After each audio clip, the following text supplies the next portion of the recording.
It's 8:01. Thank you, everyone. Let's go ahead and call the meeting to order. And since Mike is very pleasantly positioned in front of a flag, Mike, would you like to recite the Pledge of Allegiance this morning? I will, Atul. Thank you. Thank you. Please join me in the Pledge of Allegiance. I pledge allegiance to the flag of the United States of America and to the republic for which it stands, one nation, under God, indivisible, with liberty and justice for all. Thank you. Great. Let's first go over the agenda today. We have a public comment period at the beginning and at the end. Are there any proposed changes to the agenda? I have one. I propose that we put item 3B on the agenda for the next meeting, the approval of the meeting minutes for the special meeting of June 30th. I haven't had a chance to review those meeting minutes. And I'd like to have additional time to do so and put that approval to the our next regular meeting. Is everyone fine with that?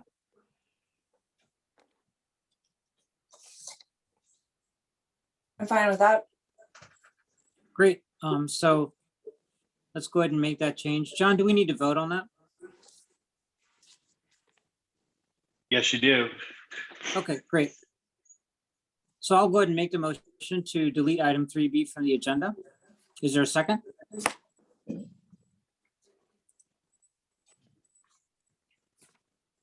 It's actually the table, I think you said. It's not delete, it's tabling it till the next meeting. Yeah. Tabling it till the next meeting. Thank you, John. Is there a second? I'll second it. Great. All those in favor, please signify by saying aye. Aye. Aye. Okay, great. So let's get started with the agenda. Is there any further changes to the agenda?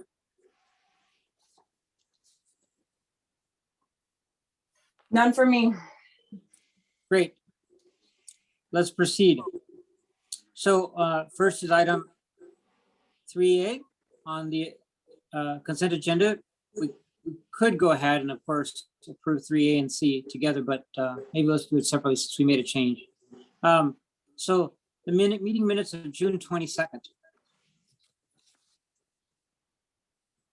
I believe there was one minor change to the meeting minutes, which has everyone had a chance to review that minor change?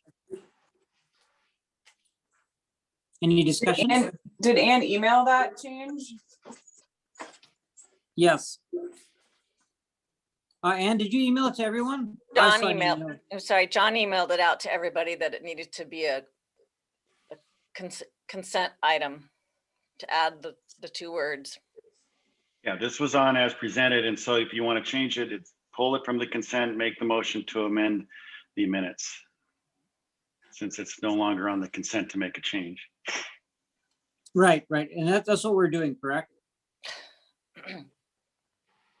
Yes. Well, John, are you Oh, clarifying? was this the thing about adding at the next meeting to the notes? What were the two words that? That he We were was adding- going to meet with Jim Darling before the July 6th meeting. He wanted to Yeah. add something to that effect. Okay. No, that So was that's already a in change. the minutes.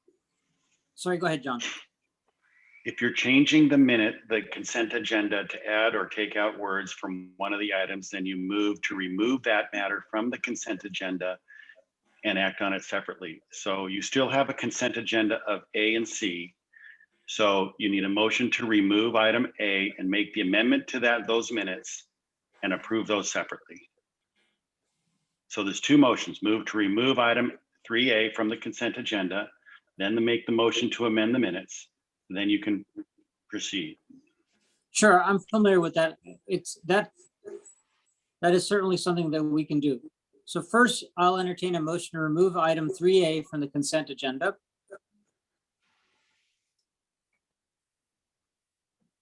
Okay, I'll make a motion to remove item 3A from the consent agenda. Is there a second? I will second it.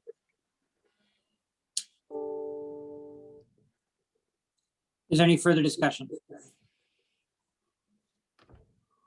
Okay, all those in favor of removing item 3 from the consent agenda, please signify by saying aye. Aye. Aye. Great, Now the you motion proceed carries. with the motion to amend the minutes as you wish. Right. So the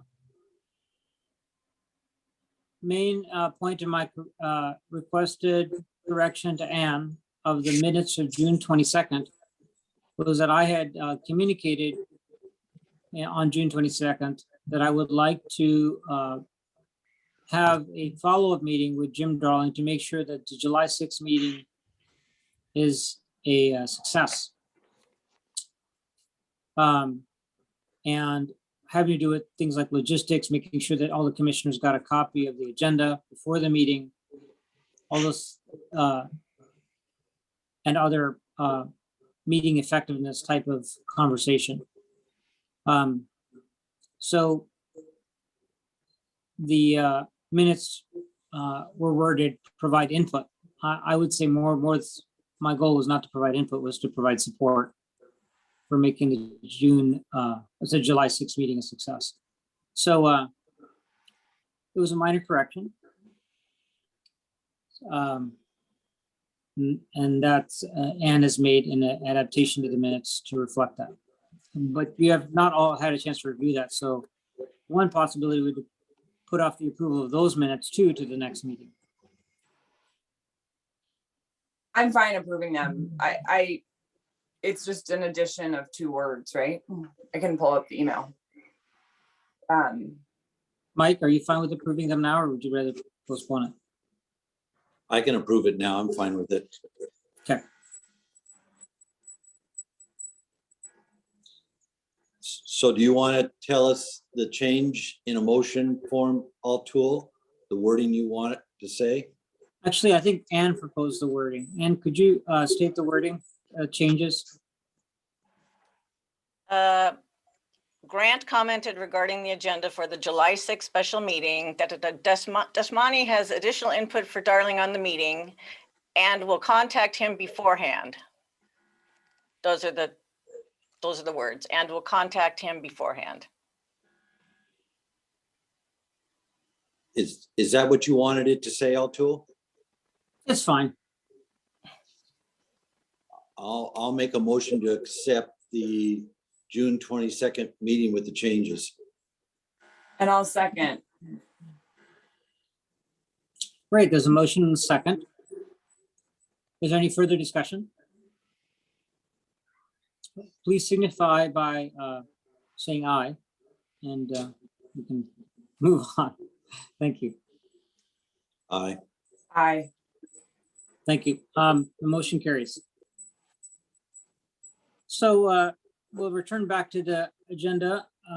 Of course, 3B has been tabled to the next meeting. The next item is the claims of July 13th. I'll make a motion that we approve of the claims for July 13th. And I'll second. There's a motion and a second. Is there any further discussion? All those in favor, please signify by saying aye. Aye. Aye. The motion carries. Thank you. Moving on to public comment. And would you please facilitate the public comment? Identify people that have their hands raised and then allow them to speak.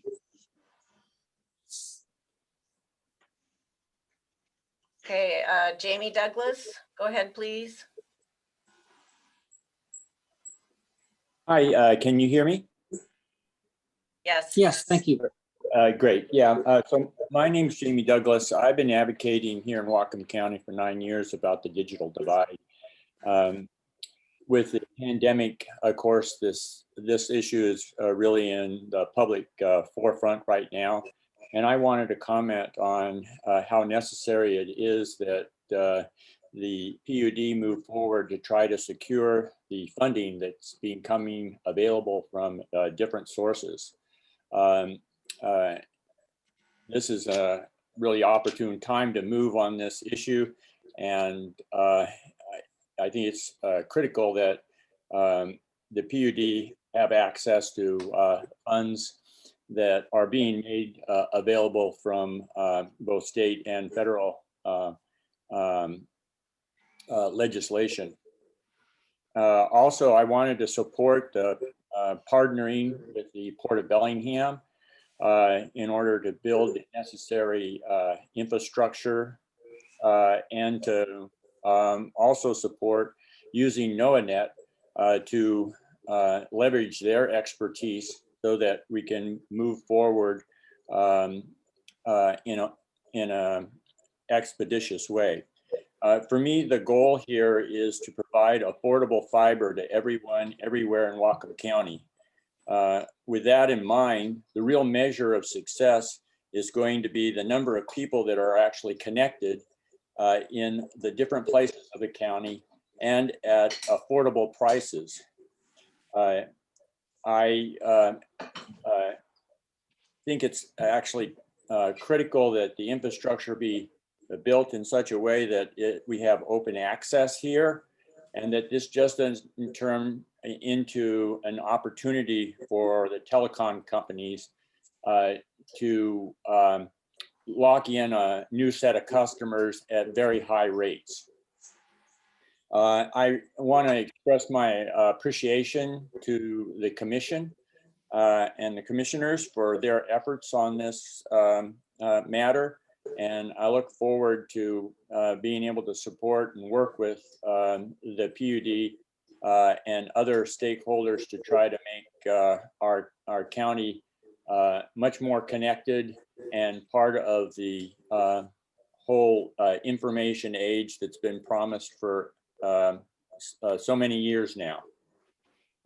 Thank you for hearing my public comment. Thank you, Thank you, Jamie. Jamie. Rick Miracle? Please go ahead. Good morning. Good morning. Regarding the work session that you had, I was out of town and wasn't able to attend, but I was disappointed to see on the agenda for that it said that there would be no public comment taken. And I think that's a step back. Historically, at work sessions, the PUD has not only taken public comment, but the public has effectively been part of the discussion at times. And I think that you lose something there by closing your ears to the public in a work session. And you should always allow public participation in work sessions. I think you would wind up with better outcomes.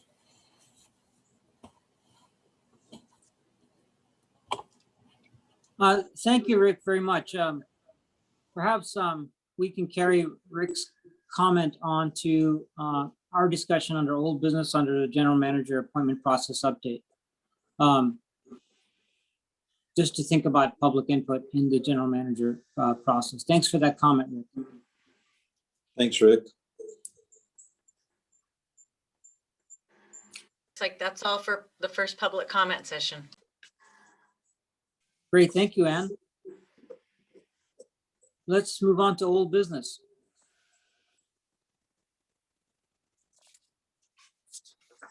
So the first item under old business is an update on the strategic plan, an update on the strategic plan and the initiatives. And I believe for this, we were looking for an update from Jim Darling, or are you providing? No, that'll be Jim. Great. Jim, are you there? I am here. Good morning. Good morning, Jim. So, Commissioner, if I might, Steve, I have a little PowerPoint to guide our discussion if we're okay with that. And, you know, and there's the text document too, but I captured it in a PowerPoint just to be easier for everybody to see. So if that's okay. Great. Yeah. All right, so I'm going to share my screen. Ann will let me. Get there.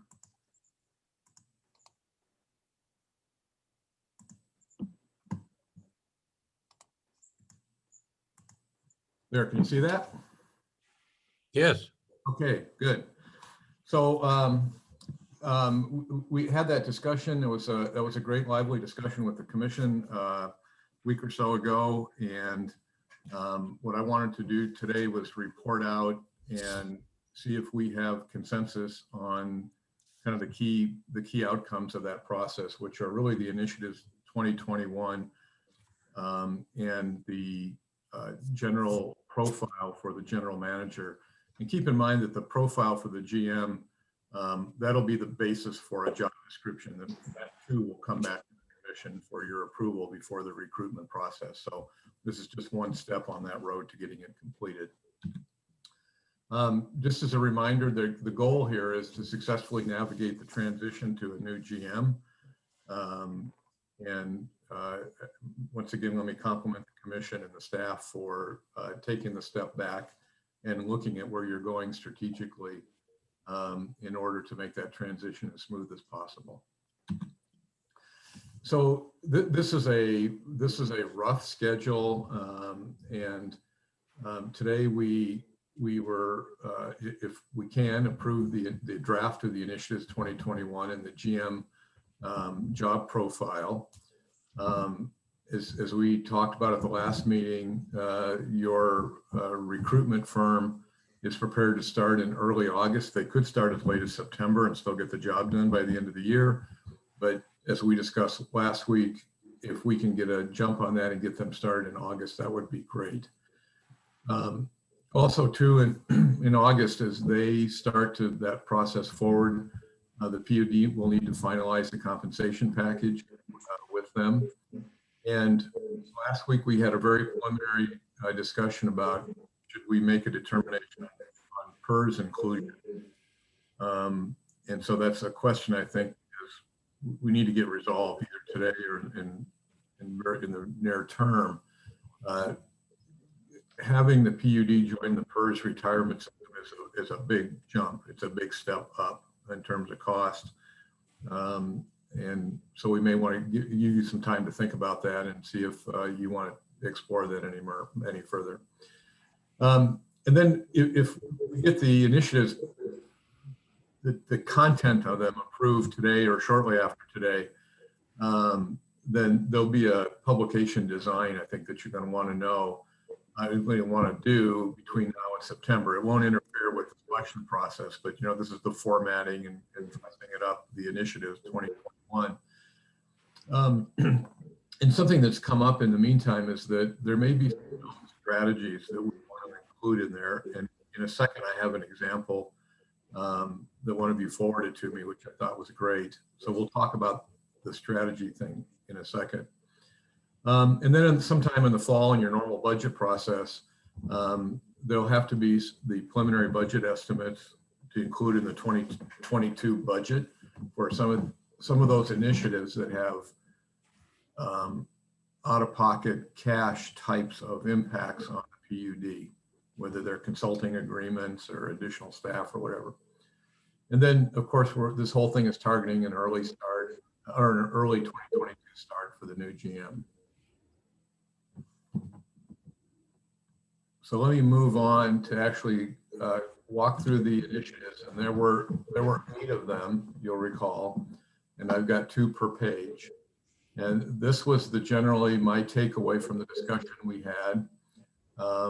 The first one was around customer service, continuing the PUD's commitment to customer service in support of the industries that rely on PUD power and water. That was ongoing.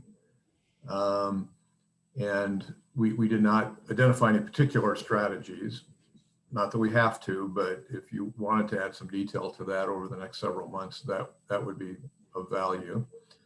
The lead, as we discussed, would be the GM, both currently with Steve and then the new GM in the future. And there was no specific budget for that, time commitment only. So that's how I've kind of laid this out, if it makes sense to the commission and staff. The second one on this page is clean and renewable energy. Develop a plan and policies in 2022 to define the PUD's role in advancing clean and renewable local energy. And this is where you sent me, one of you sent me an example, which I thought was terrific, of a strategy to support that initiative. And this one was laying out the specifics of how to use all of the EPA and energy efficiency incentive money funding locally as an idea. This is an example only of a strategy that the PUD may want to include for each of these initiatives. This one, you'll recall that we thought the assistant general manager would be the lead on this. It may include some consulting services in 2022. And that budget item is one of several to be determined before this fall.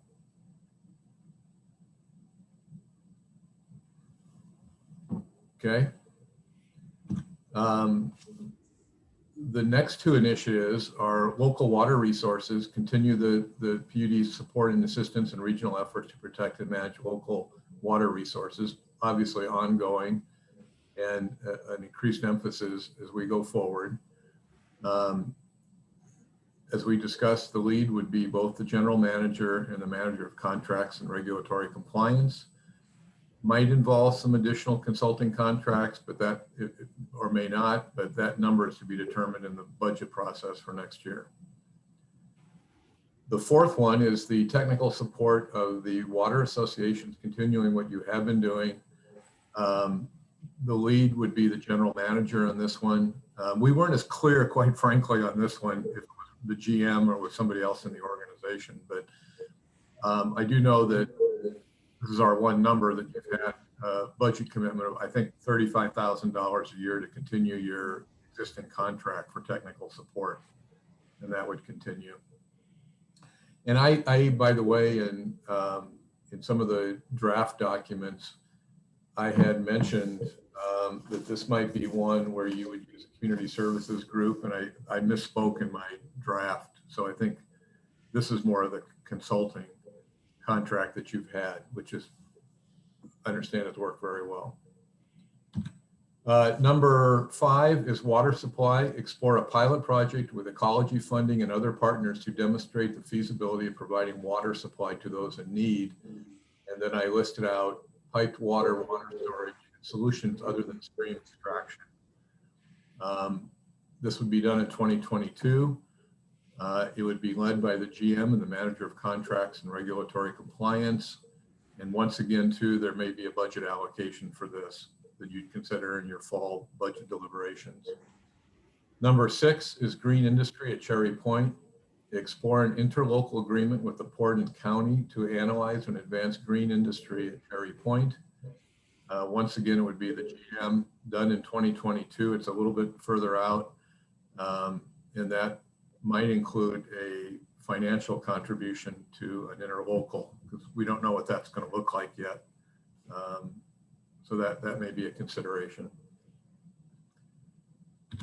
Number 7 is broadband vision, advancing the community-wide vision and making broadband available to underserved areas of Whatcom County. That's obviously ongoing, and into 2022, the GM is the lead. My understanding from our discussion, and there may be some budgetary financial considerations for supporting the partnership with the port. And I know that's coming up on your agenda here. So that would be a budget consideration in the fall. And then finally, the last one is the PUD as a resource, identify how the PUD can support education and understanding of utility issues. That would be later in 2022. It would be driven by the GM, and there may be, maybe it might even be 2023 where you might have some budget considerations for that. So those are the 8 ones that we discussed. There's always a wordsmithing challenge. I tried to capture the intent on each one, and really they're open for additional wordsmithing. I don't know if we want to move on from this one and go on to, there are 3 items that would have budget impacts that we discussed, and maybe I should just cover those very quickly. And then after we get through this, then we'll talk about the profile for the GM. So there were three things that were really not necessarily initiatives. I guess we could fold them into initiatives if we wanted to, but one was having the routine commission updates by staff. And that the lead would be the GM coordination with the president of the commission. And when you have your budget, your agenda development meetings to talk about what issues are most important to have briefings by the staff to the commission. There's really no budget allocation for that in terms of dollars, but it's a time commitment. We had discussed doing an impact study, which would be the PUD's community contribution assessment. Do that later in 2022. Probably the new GM would lead that, and there needs to be a budget allocation for that. And then finally, a more intensive strategic plan update when you have your new GM on board, probably in the second quarter of 2022. And that too would be a fall budget item. And I have some ideas on some of these costs to do these, but I wanted to keep it open at this point. So those are the 8 initiatives we discussed. And then there were these additional special efforts in 2022 that we had also discussed that may have budget implications. So I don't know how you'd like to do this. Thank you, Jim.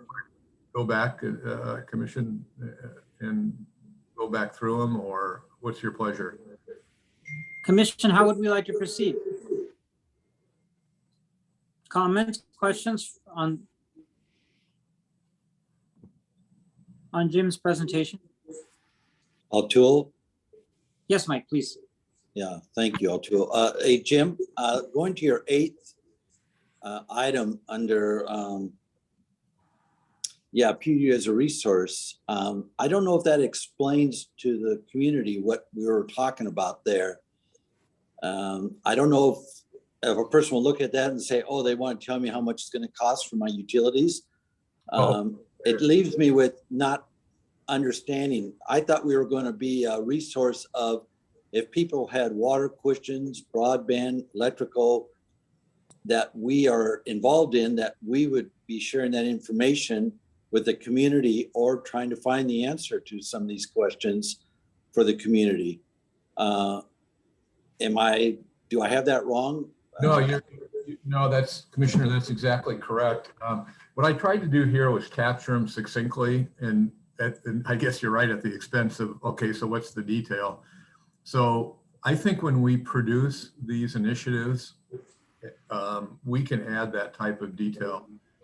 I think you should keep the initiative itself as succinct as you can, and maybe this one needs a little wordsmithing, but we can add additional clarification. You're totally right.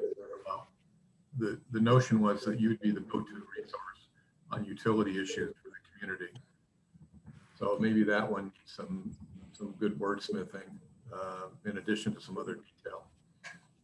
The other one, Jim, I had was under technical support. I believe, I don't know if that was. Yeah. Technical support makes me think differently than water support. I don't know if we should put some other, call it something else besides technical support. Oh, I see. Because, it just sounds like it's not going right to the point, which is water issues, as well as I know we have Dave Olson taking in that area that we're working with, but I thought it was more than just water associations. That's like a group A, but I also thought it was dealing with all water issues right down to a private well. So I don't know if we should extend that. Actually, I'm turning to the board, the other commissioners, to see what they think. Commissioner Murphy, I think that both of these two on this one slide, local water resources and then technical support, are two different things. And the technical support, I'm assuming, was just to continue to work with Dave Olson and potentially anybody else to continue the work that Dave has been doing as a follow-up to our grant that we had received from the State Department of Health. So I thought that your thoughts would be more included in the local water resources. And I agree with that, Steve, but you know, because we're all working together, we have information that the community does not have. So when they see these 8 initiatives, I would like it to be as clear as possible so they understand what we're talking about immediately instead of maybe questioning it. Technical support, even though it's under the local water resource underneath it, to me, might be confusing. And, but anyhow, if that's the wording that you want to use, I'm just saying it's not very clear. If I look at it as somebody who's never seen it before, just doesn't explain itself. Thank you, Commissioner Murphy. If it's okay, I'd like to suggest that we hear from Commissioner Grant and then myself. So Commissioner Grant, do you have any thoughts on this chart? Well, I think a big reason why we did these initiatives was to inform the general manager hiring process. And I think the thoughts that I have relate to prioritization. And I think I just want to confirm that we feel like this is a prioritized list, because eventually when we put the job description together, I think it's really important that we not just have skills and background and experience, but that we list out, 3 to 8 outcomes that we really want the general manager to achieve within the first 18 to 36 months. And I think it's important that that new hire really understands what outcomes we're looking for. So when I look at these initiatives, I want to make sure that we agree as to how we're prioritizing them. And then I think that it relates to strategies, but what does this mean for the new general manager? So when they come in, we can say, in 18 months, you will be successful if you achieve X. So that's what I would really like to be able to extrapolate from these initiatives, because so that we can effectively manage our new general manager and help them be successful and understand what success looks like.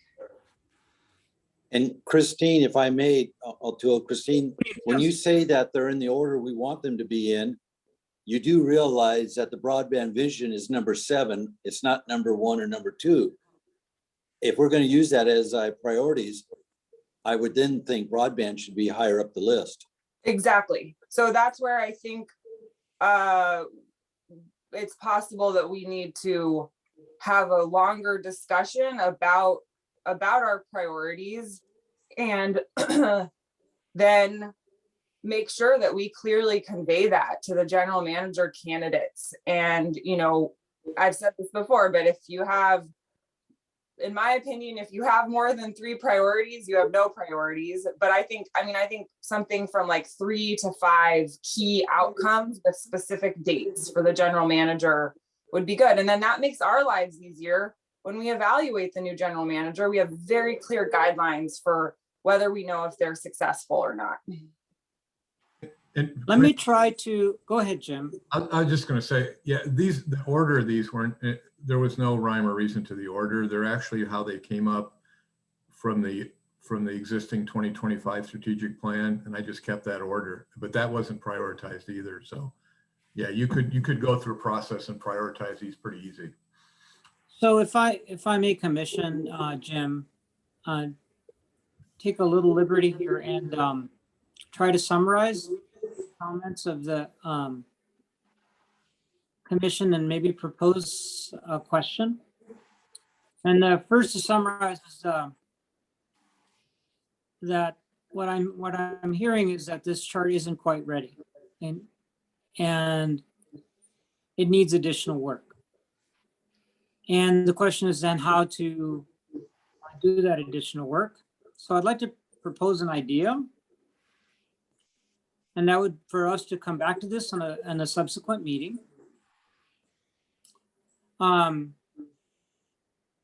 The second column, possible strategies, could perhaps have some could be possible strategies / outcomes, perhaps. And then we would ask the support of staff to populate the second column and perhaps further inform the initiatives based on the conversations that we've had at this meeting and of course previous meetings on the subject. And then of course, respecting the important public comment, make sure that we have the opportunity to let the public comment on that. So that's something I'm just suggesting, and I'd like to know if that's something that you think we might benefit from. To the commissioners, Mike and Christine. O'Toole, in that special meeting we had, we kind of made a commitment that by the 27th of July, our next meeting, we were going to commit, because Christine brought up maybe having everything in place and working by August. So we have really gave ourselves a very, very short time to have any other special meetings to discuss with Jim on this. So I'm not sure the answer. I'm just reminding you of that commitment we made. Thank you for that. Could we do it at our next regular meeting, which is on the 27th? Or do you think that's not enough time? Do you think we need to do it in advance of that? From what I understand, we are going to commit with a motion to go forward with whatever we are presented now. We weren't going to go back and second guess it. I don't think we'd have enough time to open it up and discuss it and vote on it on the 27th. So I understand what Jim is saying. I understand what you're saying and Christine's saying. I feel good enough to move forward on the 27th to commit to this and move forward to start the process of hiring. But again, it's up to you. What do the two of you think? Jim, what do you think? Well, because what we're wrestling with here is trying to get it done right with the time constraints of moving forward, right, in a timely fashion. So, here's a possible way to approach this. What if we have the commission let you think about this until the meeting on the 27th, and then have at that meeting on the 27th to adopt these initiatives? And if there's any little tweaking in the wordsmithing, we can do that. Get that done with the understanding it's not prioritized at that point. And then at least that can start to inform Prothman as they start to prepare the recruitment process. It's going to take them 30 days to do that. And then what we do is we come back. I'm not sure if you meet in August, but we could come back and prioritize them. I think the idea of having staff suggest some strategy or outcomes to go in that second column is a great idea. And have a follow-up meeting in August with the idea that by September, this thing would be in a little bit better condition in terms of priority and detail. So I think we can still do that. If we're generally close on the 8 initiatives, I think it would be good to confirm that on the 27th and then add more detail to it. So, Commissioner Grant. Yeah, I mean, I think that that would work. I think that my only concern is about the timing with getting the right information into the job description that Prothman will be sending out. And, I think that when people apply for jobs, they want to understand what they're going to be attempting to achieve. And so, like really making it clear in job description what it is that we're wanting this general manager to achieve does seem important to me. So, if we feel like we need another work session on this, I'm open to it. if we want to try to do that before the 27th. But if we want to proceed without doing a special meeting on the 20th or, next week, I think we can make it work the way that Jim described. I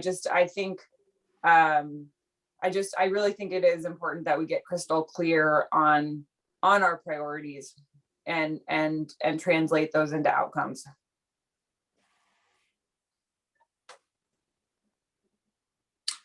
So, Jim, as the steward of, seeing you as the steward of this process, you're proposing a path forward that makes sense to me as well.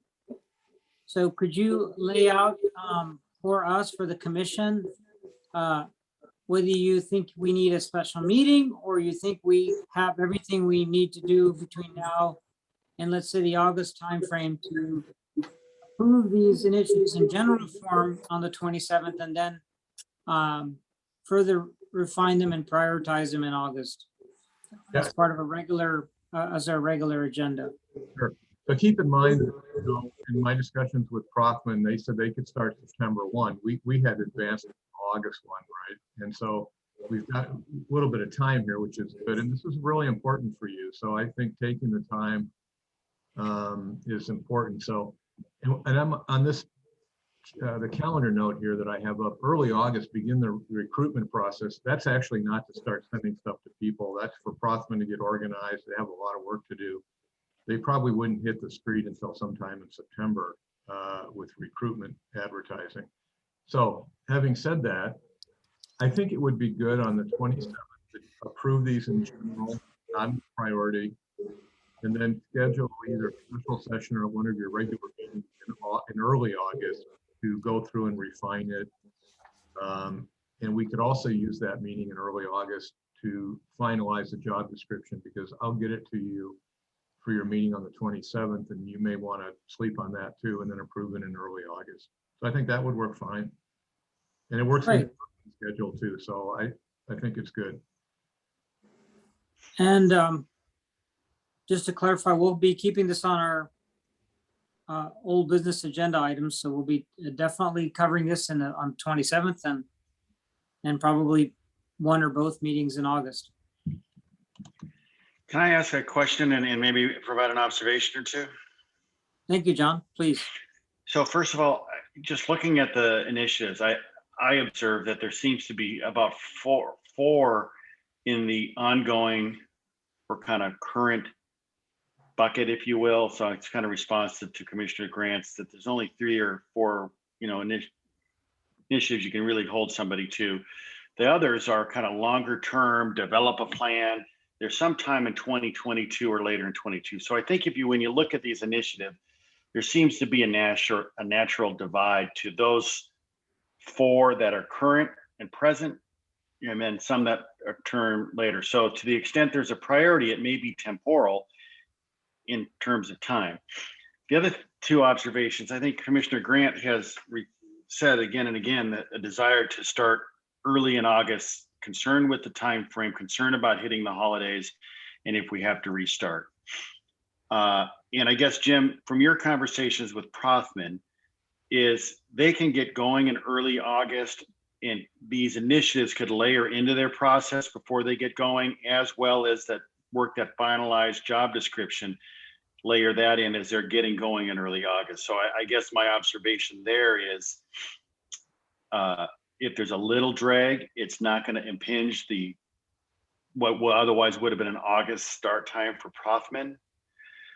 But my other observation, kind of echoing Jim, there's not a real lot of work here to prioritize, because when you look at the 8 or so initiatives, there's kind of a natural, at least temporal prioritization. John, I agree with that too, because remember, Prothman is sort of in August. If we start in August, they're going to start doing their stretching exercises, start their marathon run in September, right? So there's some pre-work to the effort that they're going to be doing that we have the luxury of having August to complete. They will not go external until probably early September. Mainly, and what they indicated to me was August is kind of a dead month anyway in terms of vacations, and people are not, paying attention.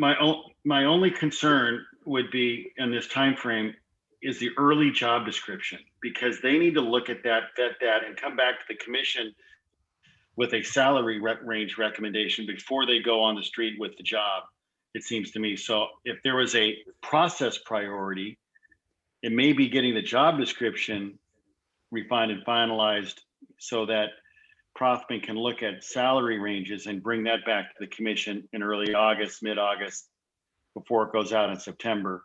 Yeah. There's just a lot of moving parts. And just to add one thing too, is part of the reason we went with Prothman was because they could start earlier. We didn't want to, Mycroft Fry couldn't start until the summer. And now we're pushing all the way back to September. So I guess I would feel a little disappointed if, you know, we really don't get the search started in earnest until September. I agree that, you know, people often vacation in August, but that might also be a time when people are looking for new jobs and thinking about new opportunities. So I don't think we should just write the month of August off necessarily. And you know, I would feel really, really good if we could get this hire made before the end of the year. And it's gonna be a lot to accomplish if we don't start until later in September. So I guess like John was saying, I don't think we have that much more work to do in terms of coming up with priorities, strategies, and some outcomes. It's just a matter of carving out some time to do it. So would it work, Commission, to on the 27th to bring these back and say generally they look pretty good, and I'll have a draft job description for you, and then schedule I think it might, if you've got the time, it might be good to have in early August, like I'm thinking the 3rd, have a special meeting to go over and finish the prioritization and put some more detail to it. So yeah, are you proposing that we set that, or that you have a tentative time slot Well, if we need it? Yeah, I'd like to set the time for maybe, and I'm going to recommend to you Tuesday, August the 3rd. I would prefer to just do it next week. Okay. The 20th. I don't know what, you know, rather than pushing it back a month. Okay. Would that work for you, Jim? Oh, sure. As far as timing? Yeah, absolutely. Yeah. So what I'm hearing is what we would do is at that meeting on the 27th, we would clean up any wording in these, prioritize the initiatives, as John was suggesting, they're temporal. And then if we have any strategies by then, we can add them. And then the prioritization will dictate the expectations of the new GM. And then we can go through the draft GM job description that I will get to you and see if we've got concurrence on that and to go forward. And maybe we don't need the meeting on August the 3rd. And you have plenty of time to refine these over time. I think it's going to be clear to any coming in what your priorities are, even at this. Jim, I heard Commissioner Grant say the 20th, and then you said the 27th. Yeah. Oh, the 20th. Yeah. So well, I could do the 20th. Next So week. a week from today. Yeah, I'm sorry. Yeah, I could do that. Yep. Commissioner Murphy, would that work for you? Yeah, I'm already in the boardroom at the PUD. I can just stay here and wait till next Tuesday. But no, I'm okay with whatever it takes to make it happen. Let's do it. Do you have a sleeping bag, Mike? Yeah. It feels like if we have a work session on the 20th, we can get through a lot of this, and then maybe on the 27th formally adopt it, right? Does that seem, Jim, like a reasonable pathway forward for you? And then we're able to hand it off to Prothman and they can run with it starting, you know, at the beginning of August. Yeah, absolutely. Okay. See, yeah, absolutely. I think we're pretty close. I agree. I think one more work session and we'll be able to pass this off to Prothman and get to the starting line of this race.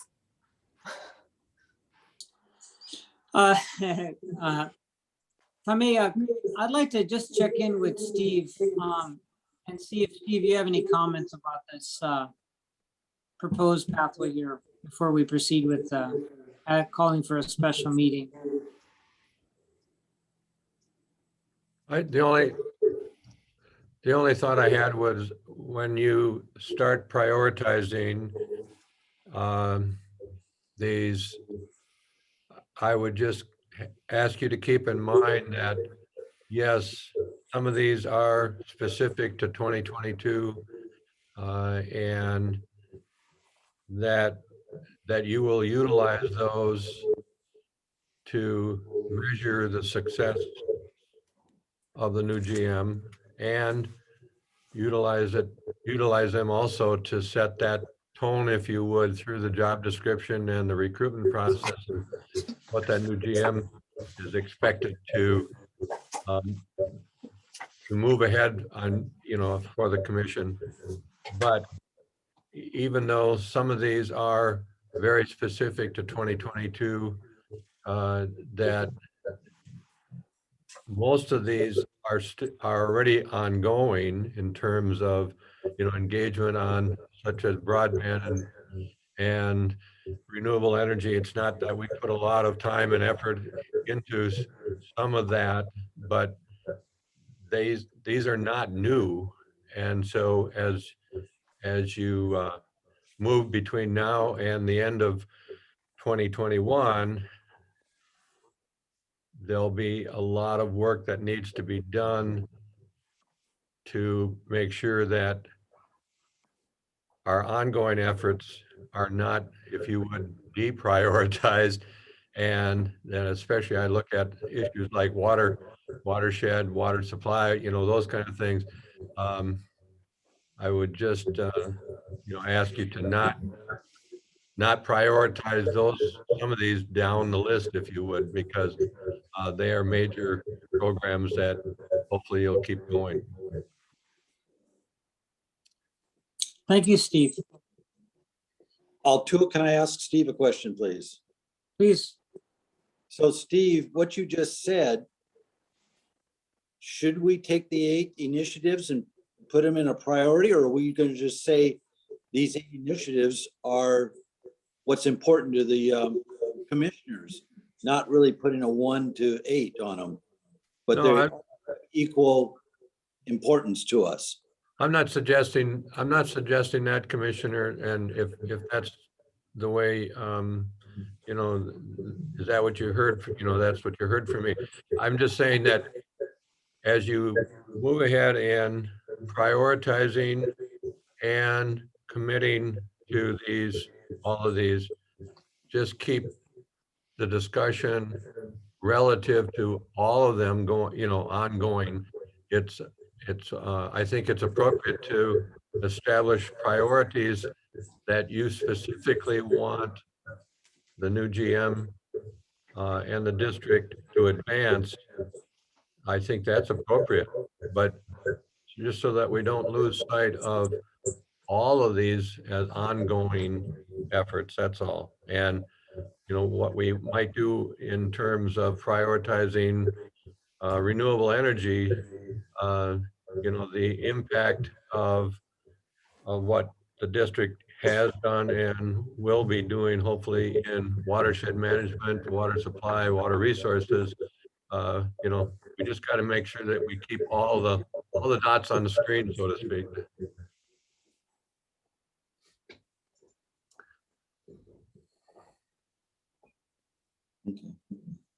I think that, your discussion about what the new GM, the applicants for the position, how they will recognize what they will be asked to advance and what their success will be measured against. I think that's totally appropriate. I just don't think that I don't think that you want to set a list of priorities, and say, and make that seem to the potential applicants as, okay, everything below that list of 2 or 3 is secondary. it's how it's how you advance that prioritization. Steve, thank you. And if I may, I'm thinking about that there's the body of the PUD and it's good work and inertia that's currently underway. And then there's some new directions. And it's important to communicate to a new candidate that the fact that we want to continue the good body of work that we're doing and not just the new initiatives. So that's something that we can all ponder as commissioners in how to further refine and modify this this chart that Jim has drafted for us. And to some extent, it might be beneficial, Jim, to get input, additional input from commissioners and staff in preparation for this meeting next week as you see fit. But we'll certainly have a good discussion if we're going to proceed with a special meeting on July 20th. If that's what we're going to do, we do need to, I think, make a motion to the effect, ideally. I know that these special meetings take I've learned recently that special meetings take a lot of effort to go well. And so I want to make sure that we're supporting you, Jim, in that. And so I'd like to see if we want to proceed with the motion. And then the second thing is to make sure we are providing you whatever support you need to effectively run the special meeting. And one item that, in addition, that's come up is whether we want to make sure to have a public comment at that special meeting. So if Jim, you can parse that and Okay. respond.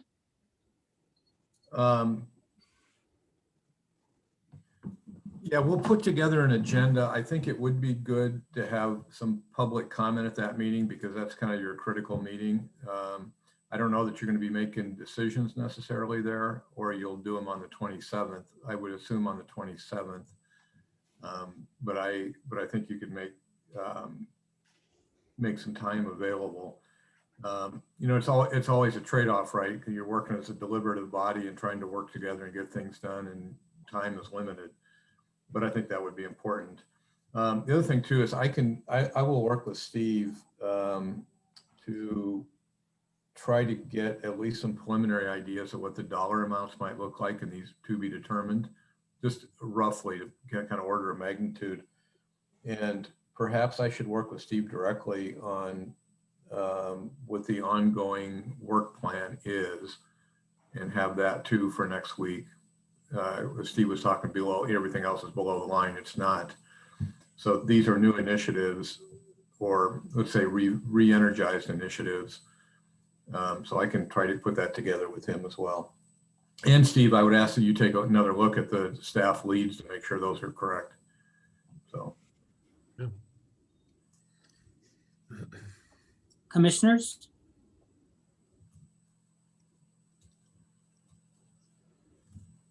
Yeah, I mean, if Jim, it sounds like you're up for doing the meeting on the 20th, and I'm happy to spend time with you before then talking about how to prepare for it and some of my ideas. And I think public comment would be wonderful at that meeting. And I'm happy to make a motion to do the special meeting on the 20th if we're all feeling good about that. I am Commissioner Murphy.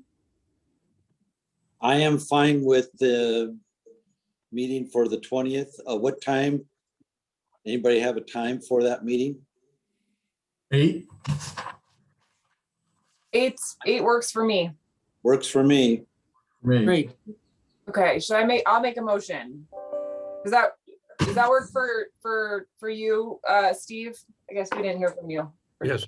Okay, so I'd like to make a motion to have a special meeting on July 20th at 8 a.m.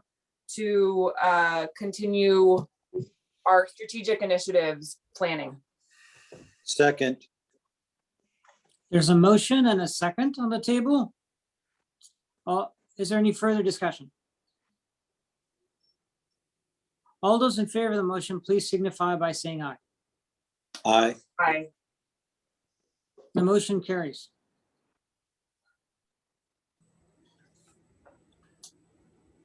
So Great. I also have the, that I think you have as well in a text version. I have the background and the skill sets. So if, we can look at those if you wanted to. So these were the background and experience that we had formally discussed. Unless there's any changes in those, I'll put a draft job description together based on these, and then you'll always have another bite at the apple, so to speak, to take a look at it. And then there was this list of skills that we spent some time on last time. I think that was good, and I didn't make any changes to those. So I will start to incorporate some of these into the job description. And by the way, I have about a handful, big handful of job descriptions from utility districts that I got from Prothman. So I'll be able to incorporate kind of more traditional things into the job description as well.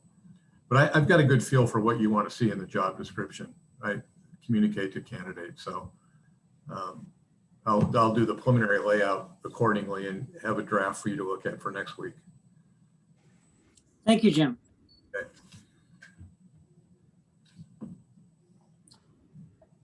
Jim, is there anything further that you want to present or discuss under items 5A or 5B of our agenda? No, I'm good. I'm fine. Does the commissioner staff have anything further to discuss on items 5A and 5B? Which we've kind of handled together. That's okay with you, John?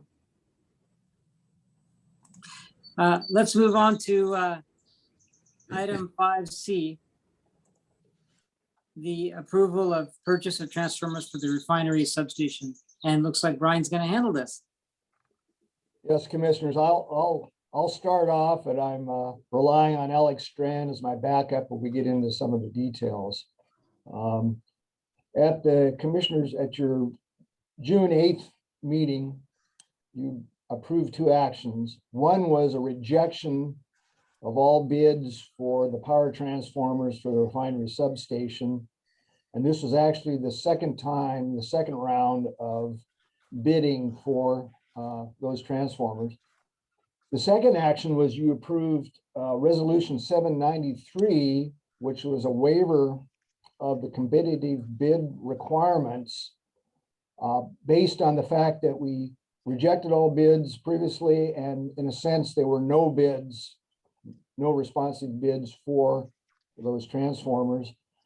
With the waiver of the competitive bid process, once that was approved, staff, being supported by BKI, our electrical engineering firm, went back and looked at the suppliers that submitted bids, and we had further discussions with them. Eventually zeroed in on one supplier and their distributor for negotiation of a price for supplying those transformers. That firm was SBX, and their actual local distributor, Gore Electric. And in negotiations with them, they agreed to have no exceptions to the specifications that were in our original bid package, no exceptions to our contract. But what they did ask for was the latitude to, depending on materials prices, increasing the original base bid by up to 6.5%. And I want to clarify that because I don't think an adequate job in the action memo. What they're proposing is that they would come back to us, and based on the materials list, which we have a copy of for individual materials, they wanted the ability to increase the material cost by 6.5% for that, whatever that material was that required a price increase that they had no control over. So basically in the action memo, I gave you the worst case scenario, basically asking for approval of an amount that was the original base bid plus 6.5%. But in reality, we don't anticipate that all the materials on the list are going to increase 6.5%. So I've given you the worst case scenario of the maximum amount, but we fully anticipate that the actual amount paid for those transformers is going to be less. And I think I'll stop right there and see if there's any questions, because it is an unusual circumstance for us. I will add, we've learned new information since that original commission meeting, and some of the other utilities, and the one that I discussed with Alec with Snohomish PUD, they've had to go to a similar route. They're having a similar issue. They've gone away from competitive bid on some of their equipment and actually gone into direct negotiations with the suppliers, just because of the instability in the supply chain right now. Commissioners, I also asked Brian to again tell us, you know, timing is so important here. If we want to stay in sync with the projected timeline on getting the project completed and working with Phillips 66 and in terms of how our work at Substation could impact their processing and their production, we really want to move ahead. The other is that I just read an article yesterday, and Brian probably read the same article. There are some of the larger public utilities, not PUDs, but public utilities up and down the West Coast that are actually, as they look at their inventory of such things as transformers, are actually ordering 18 to 24 months out just to maintain their inventory because of the lag in production and filling orders. Yeah, just to add to that, you know, these transformers are of a size that they're custom, they're built, they're not on the shelf. And so the sooner we can get in the queue for manufacture those transformers, the better. We've delayed a month now because of this situation, and I'd be very concerned if we had to delay any further, given the timeline for when we need these transformers. Commissioner Grant, did you? Oh, I just said, I was gonna say, let's get our order in then.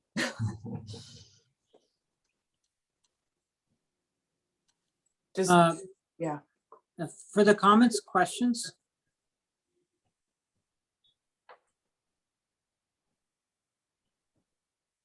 I have a question, Brian. Yes, On the materials, how are we defining material cost increase? Is that a subjective thing or objective?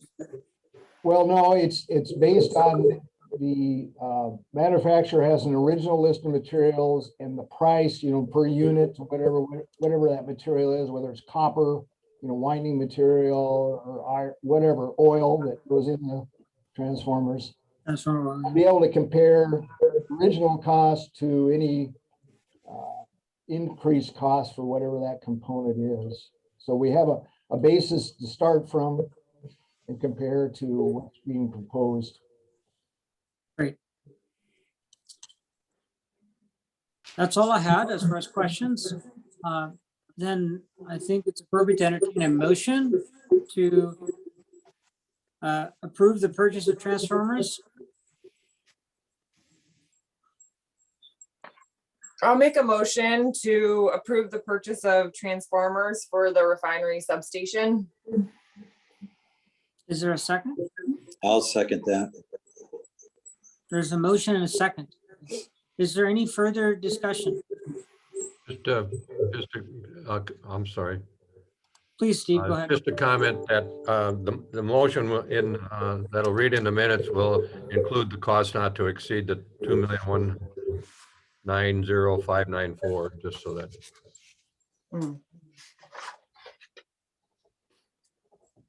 Is everyone fine with that? Yeah. Great.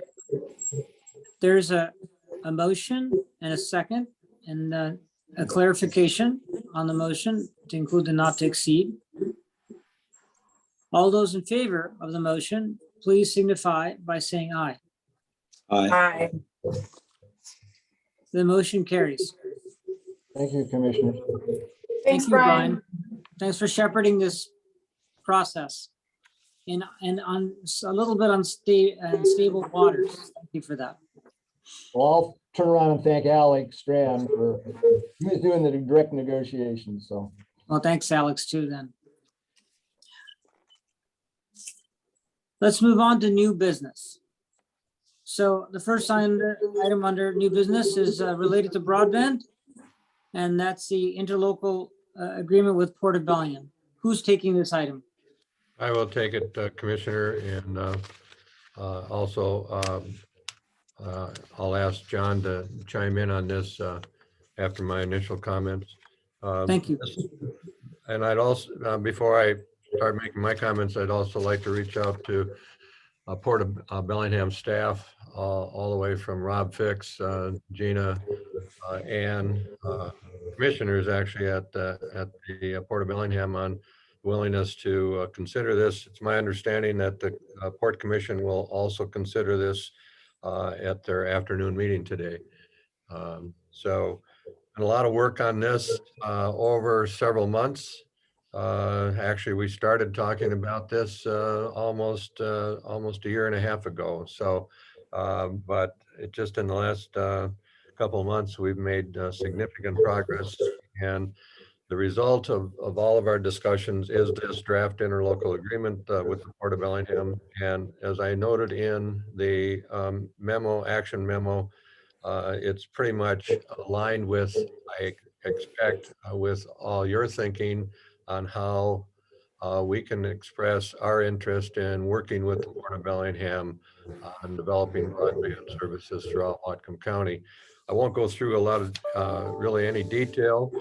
You all have the final version, the final draft version of the interlocal, and working with, like I said, working with port staff, and then working with John on making sure that we had all of our T's crossed and I's dotted.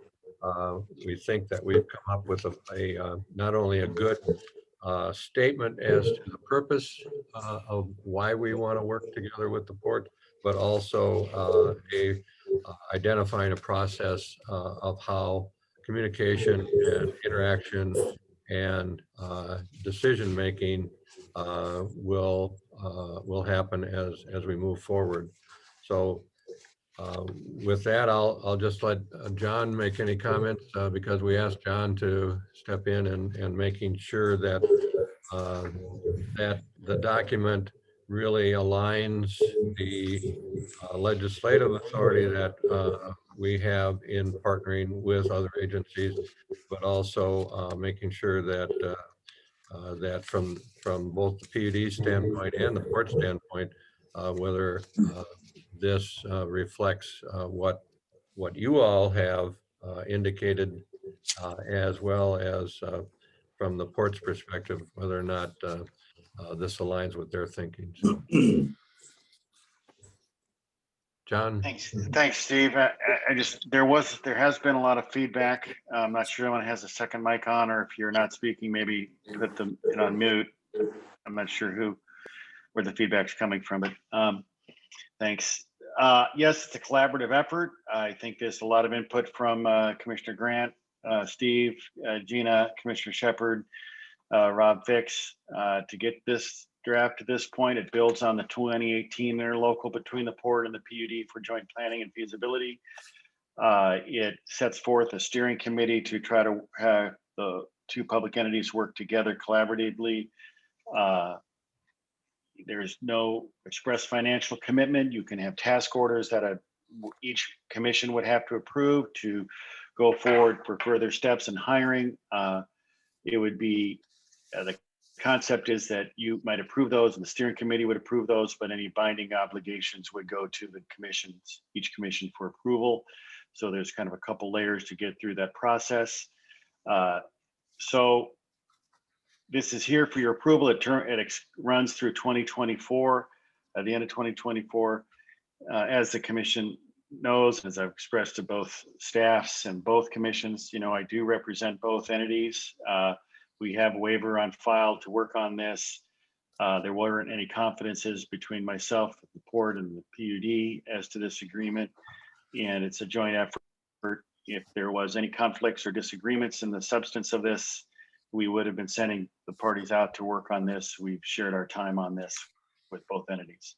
And no issues ever came up in that process in that regard. So it's here for your approval. It is on for the port agenda today. I think like any agreement, we could wordsmith things from happy to glad, or glad to happy extensively. And I would just discourage that at this point, so we don't have tweaks to try to make by the end of the day.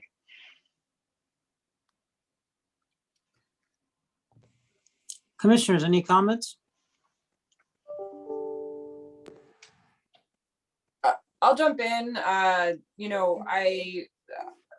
like both Steve and John have mentioned, a lot of time and discussions have gone into this. And I think that for me, the overarching message that I'd like to convey to both of you and to the public that has signed on to join today is that we will be more successful at serving Whatcom County as a partnership.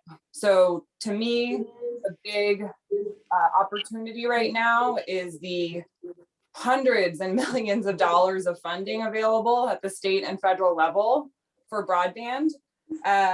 And the NOFAs that are coming out about about how to apply for these grants focus on collaboration and at a number of different levels. And it's all about how quickly you can serve people and how many people you can serve. So there's obviously a lot of details still to be worked out, but including what we bring to the table in the partnership. But I feel like our best chances of really making life better for the average Whatcom County resident in terms of improving broadband access happens when we partner with other agencies like the port.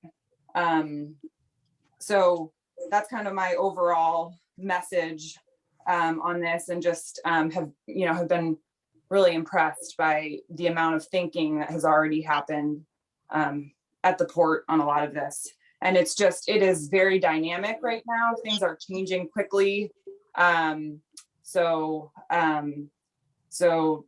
yeah, it's definitely building the plane while we're flying it type thing. And so just remaining flexible is important.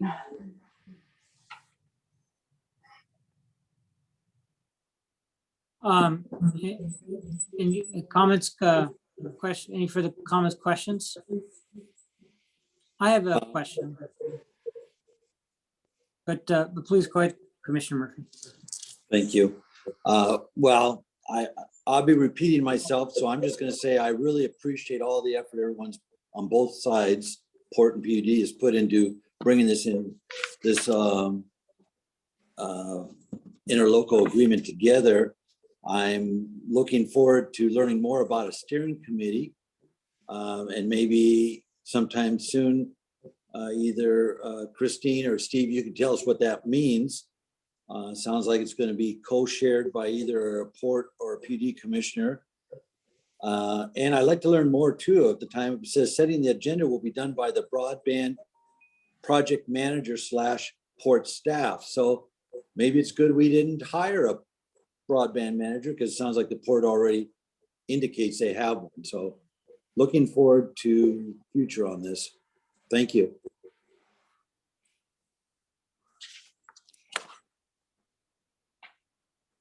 Steve, would you like to address Commissioner Murphy's? Yeah, so there is a steering committee that was just very recently formed, and on June 8th, we decided here at the PUD that I would be the commissioner on that steering committee. So I'm on the steering committee along with Michael Shepard, who's a port commissioner. And then Gina Stark, who is the broadband program manager, has been helping to facilitate those meetings and put the agendas together in collaboration with Commissioner Shepard and myself. And so, you know, at this point, we have only had a few meetings and we're still kind of sorting out how we're going to be, you know, working together and communicating the outcomes of the meetings. So, and like I said, you know, right now there's a very, very strong focus on identifying and securing funding because of, you know, there's time sensitivity around that. So thank you, Commissioner Grant. My question has to do with first regarding the specific item we have on the table. I'm very supportive of getting this interlocal agreement hopefully finalized today. Having said that, I do have an important concern and clarification, and I'm going to put it in the form of a question. For me, in the process of my learning on this subject of broadband, I discovered in 2019 and was able to put into words and understanding that the digital divide that we're experiencing in our country and certainly in our local community has two elements. One is the geographic element, and the second is a financial element. And the interlocal agreement stipulates repeatedly, I don't know how many times, but many on practically most of the clauses, there's a reference to rural broadband in Wacom County, which is a geographical reference. And, you know, about population and geography. So my question is, to what extent does that use of the word rural so vigorously throughout the document limit the port and the PUD's ability to address the economic aspect of the digital divide? And so that's a question to you, Steve, but I saw that Gina is also on this call, and if appropriate, I'd welcome comments from Gina as well on that subject. Not so much as to propose a change, but to identify an area that we need to address going forward. Can I address Steve, that I'd real like you to quickly, answer. Commissioner? Go ahead, John, and then I'd like Steve and perhaps Gina to speak on it too. So I just first turned to the recital that's in 4 parts on page 2. And yes, rural's referenced, and I think that's because a lot of the processes and funding that has gone on in the past has been based on extension of broadband into rural areas. So there's nomenclature that has had legs and legacy because of existing funding opportunities. There is no limitation to rural versus urban areas or geographical limitation except Whatcom County at this point. If you look at that first one, it build on existing network, the port and development of a strategic countywide broadband initiative infrastructure John, plan. could you repeat again where you're looking? Page 2, the 4 bulleted recital. Thank you. Refers to the strategic countywide broadband infrastructure plan. The next recital, a countywide open access publicly owned dark fiber optic network throughout Wacom County. Then it does say jointly seek funding for rural publicly owned broadband fiber and other infrastructure. So that's not limiting. And the next I wouldn't see as necessarily as a limitation. You can always expand and develop this. It's developed management plans of a rural publicly owned broadband fiber network. I don't think that's a limitation. It's just a further statement of what you're going to do. And if the steering committee came up with wanting to extend into urban areas, cities, that's not a limitation. It was just named a rural broadband steering committee in 2.1 on page 3, just because how that nomenclature had evolved, not as a limitation. And then we try to work through it, also to call it a broadband steering committee. So I would not pick out a term like rural and suggest that's limiting any geographic in here. It was nomenclature based upon some historical funding opportunities that had legacy, but isn't designed, nor does it limit this interlocal in the scope of the steering committee. Thank you, John. Steve, would you concur with that assessment? I would, yes. And Christine, may I ask you as well, is that also your understanding? Yeah, you know, I actually, John and I I noticed the same thing because it felt like we used one term in one part of the interlocal and another term in another. And so, you know, I would like to eventually have a discussion about what we're calling this effort and whether rural should be dropped to address the concerns that you brought up, Atul. I don't think I would hate to hold up signing this agreement because of that, but I think that putting that on the list of there's a number of things that I think we need to talk about in terms of communication around this effort. And I think that that would be something that would be a really important part of how we're communicating about it to really define that. Yeah, and I just want to make clear that I started with saying that that's not what I want to do. Thank you for that clarification, John, Steve, and Christine. If it's beneficial, to hear from Gina, I'd like to hear from Gina on this subject. But Steve, if you don't think it is, then I think I'm ready to move on from my perspective on this. I certainly do not want to say that it would not be beneficial to hear from Gina, but I think that our communication over the last couple of months with Gina and working with Gina back and forth on where this draft interlocal has gotten to, I would expect that you know, she would be in full support of where it's at today, because she and Rob have advanced this to their commission for consideration this afternoon. So Excellent, excellent. Thank you, Steve. Sir. Why don't I just, I'll ask Gina and Commissioner Shepherd if we can put this on the agenda for our next meeting. Does that sound like a good way to put a pin in this? That's great. Okay, I'll do that right as after the meeting ends.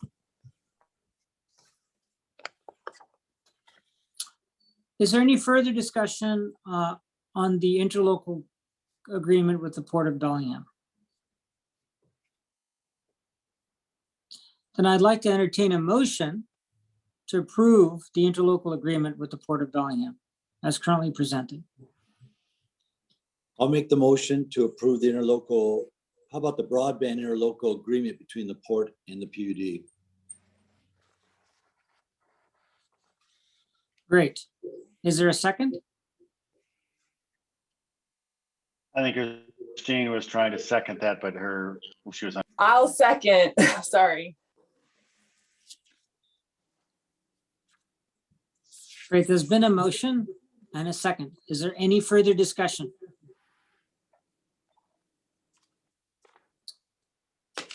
All those in favor of the motion, please signify by saying aye. Aye. Aye. Great, the motion carries. Steve? I said it earlier, but I again want to reiterate my thanks to Commissioner Grant and John and everybody at the port for bringing this to your consideration today. It's been just a great opportunity to put our heads together and making sure that our thinking being the port and the PUD is aligned.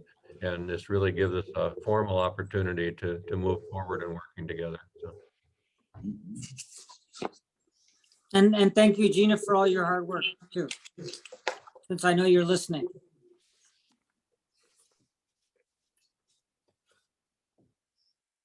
Let's move on to item 6B, which is the Wacom Assistance Program, Small Grants Agreement with the Nooksack Indian Tribe.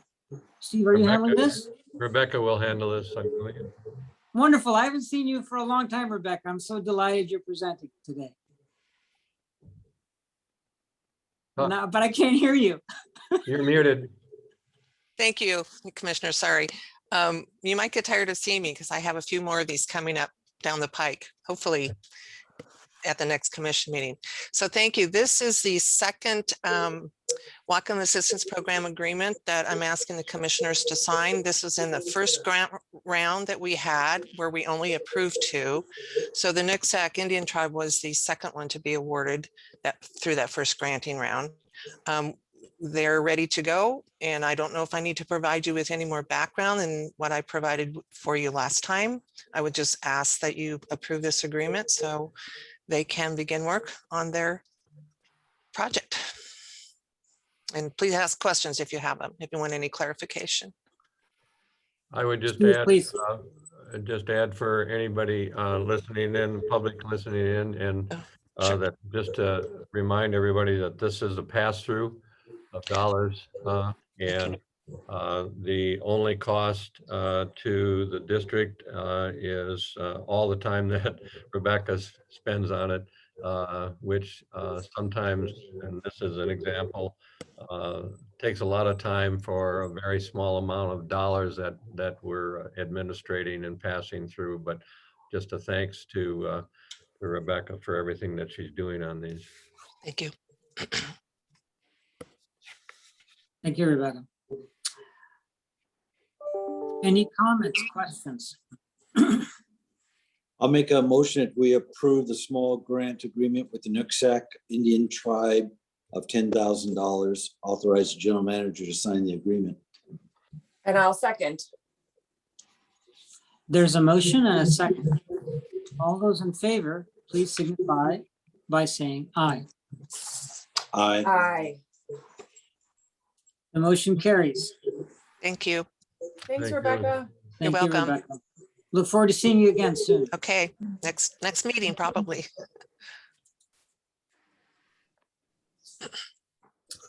Let's move on to item 6C. An amendment to amendment number 4 to the work order number 4, BKI. Morning, Commissioners. I'll be taking this one. This is an amendment to BKI's work order for services related to the construction of the Ferndale pump substation. And as you recall, at the last meeting, we awarded this project to Patelco, and so construction is starting to get underway. And on our initial work order with BKI, construction services were not part of the scope. And so this is an amendment to add those services through the construction of the substation. So we're just asking that you approve this amendment to work order number 4. And Thank you, Alec. I might add to that is that one of the reasons for this amendment, initially we expected the BKI would play a small role during the construction phase of this project, but we are also anticipating we'd have a new project manager on board by this time to assist with some of that work. Absent that new project manager, we felt it crucial to expand the scope of services that BKI would provide during the construction phase.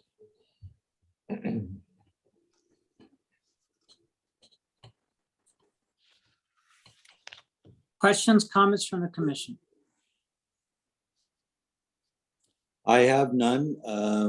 I'll make a motion to approve amendment. Commissioner Murphy, if I may, I have a question.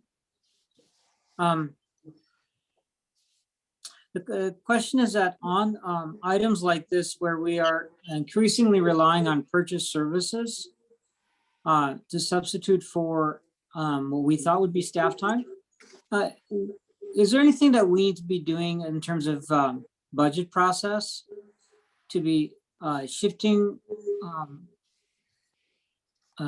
the account expenditures in the purchase services category that was previously planned to be staff labor? And I'm just, this is a thought that's come up in my mind more than once, so I'm bringing it up on this particular agenda item. It's not meant to in any way hold up approval here. I just wanted to ask this question now.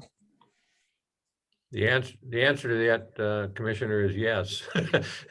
And we continue to look at, these kinds of issues in terms of staffing, in terms of where our budget was, how it was developed for 2021, what our expectations were. And this will not be the last item that we'll be bringing to you in terms of increasing consulting services. And it won't be the only area that we will be thinking about in terms of contracted services. So the answer is yes. And, we have a budget this year that because we've been unable to fill some of these staff positions, we'll be able to reallocate some of that funding to increase our consulting services contract. But we are continuing to look at salary adjustments, range adjustments and so forth, and in hopefully helping us meet the staffing, the hiring. But it's a long answer, but yes, we continue. If I may, for the benefit of the commission, I believe, it might be helpful that, when we do begin budget presentations, that we have a slide dedicated to this purchase services shift from salary to purchase services and how that's shown up in our budget. Both, sorry, go ahead. It'll also be part of what you discussed earlier in terms of the initiatives and developing budget expectations for 2022, in terms of the initiatives and GM replacement and what your expectations are there. It's a combination of that and what we're talking about today. Yeah. Great. Thank you. Thank you for entertaining that clarification. I have no further comments or questions on this agenda item. So with that, then, Commissioner Murphy, sorry to have interrupted you. If you proceed with your motion. I'll make a motion to approve amendment 4 to work order 4 not to exceed 141,220. Is there a second? I'll second. We have a motion and a second. Is there any further discussion? All those in favor of the motion, please signify by saying aye. Aye. The motion carries. Thank you, commissioners. Thank you, Alec. Yeah. Brian, thank you. So our last item under new business is to approve a resolution canceling a warrant. I believe Tracy, you'll be taking this. Yes, I am. Good morning. Morning. Morning, Tracy. This is a check that was issued to a vendor in early May, but they have never received it. They're located in Dallas. And so the check has not been cashed. We're simply canceling the warrant and reissuing, and they gave me an address for their head office to send it to instead. I'll make a motion. We approve resolution 794. I'll Is there a second. Any discussion on this? Okay, there's a motion and a second. All those in favor, please signify by saying aye. Aye. Aye. The motion carries. Thank you. Thank you, Tracy. Let's move on to the general manager's report. Commissioners, I only have one item in a memo that I had sent to you earlier. We planned on having a discussion today and really kicking off a process to have the commission hold a couple of special meetings, not special, I shouldn't say special meetings, but identify very specific actions in terms of the water system plan update approval process. And I was expecting to have that discussion started today. but because of the timing of a couple of matters that relate to that. One, that we had an opportunity to have almost a full day of working with our new legal water team, if you would, or water legal team last week.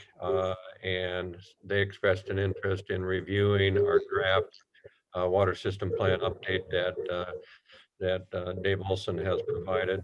And so I want to put that discussion off. So I just to highlight that on the 27th, we will expect to have a good discussion on the timeline, the meetings that we need to address specific actions, and that will hopefully get us completion approval by the State Department of Health and Whatcom County on our system plan update early, I should say, definitely in time before we adopt our budget for 2022. So, but I know I had indicated earlier that I was expecting to have that announcement come today, and so I just want to let you know that I put that off for a couple of weeks. That's all I had, Commissioner. Thank you, Steve. Are there any questions for the general manager? I have one. So my question is about drought conditions and the status of the drought. Could you, I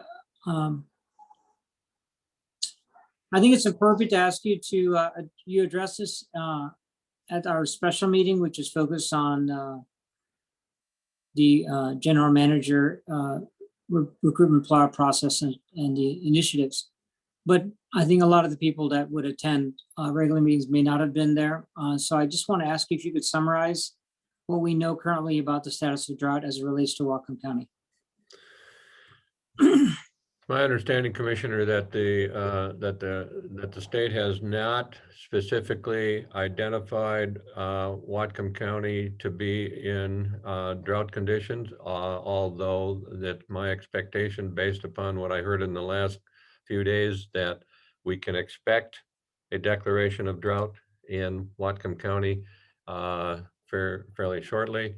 Up until this time, you know, the drought declaration has been almost entirely on the east side of the mountains, although I think southwest, parts of the southwest in Lewis County and in that Chehalis area, they had, the state had declared a drought in that area. But based upon the conditions that we've experienced over the last 2 weeks, I would expect that we'll see a drought declaration here.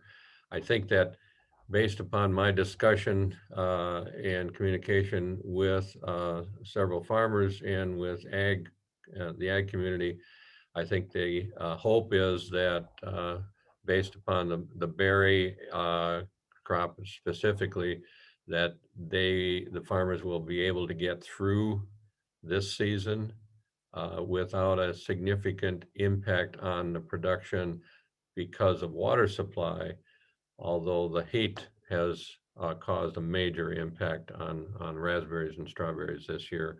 The last I heard was that we could see upwards of a 30% loss in raspberry production. I know if you monitor, we monitor the stream flow where the stream gauges are located. Most of the lowland tributaries are running extremely low. And those, of course, are mostly impacted by surface flow or precipitation, and somewhat impacted by the drop in the groundwater table, and the interaction between the groundwater and surface water in those tributaries. The main stem continues to drop in terms of flow. so far, we have not been impacted because of our, intake, our ability to intake and divert water on the main stem, but we are monitoring that. So long response, Commissioner. My understanding is that the state will be looking at drought declaration in this part of the state this week yet. So.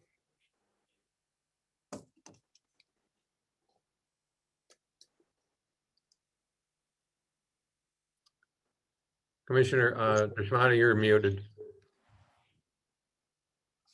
Thank you. Any further comments or questions for Steve? Then let's move on to commissioner reports.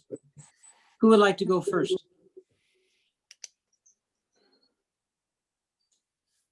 I'll go. Commissioner, Oh. Commissioner No, go Murphy. ahead. Oh. Who do you want to go first, Altull? Well, I said Commissioner Murphy because you raised your hand first, I thought. So I don't want to. Go for it, Commissioner Murphy. Okay, thank you. Regarding the drought, I've been busy going through, talking to people from water associations to farmers and everything else. And Steve is right. Even though the state hasn't looked at us by assigning a drought statement for this area, I think the area is hurting a little more than a lot of people want to admit. I'm picking up that wells are very low. Some of the crops that Steve talked about, yes, potatoes is a big one. The ground is so dry that a lot of red potatoes are actually cracking and probably may not even be savable. But so there's a lot going on in that way. So I would just caution everybody just to be careful. Just because you can turn your tap on, there's water there, it doesn't guarantee the future. So I would ask everybody to just think about it and think about conserving on the water. For other reports, it's hard for me to always understand what we're supposed to report about commissioners' reports, because as a commissioner, you never quit talking to people. I'm answering questions all the time, but I don't tell you or my fellow commissioners about them. I just answer questions, do what I can, and move on. So, but when it comes to a PUD, Energy Northwest, and some other things, I will report on those things. But lest you tell me differently, I don't think I need to report on every farmer, any water association, every person that I talk to. Am I wrong on that, or are we just supposed to hit certain things?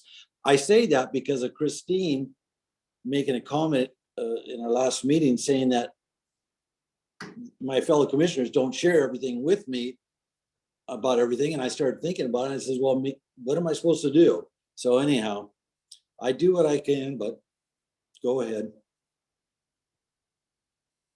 What did I say? At the last meeting, it was regarding the port and the PUD meeting.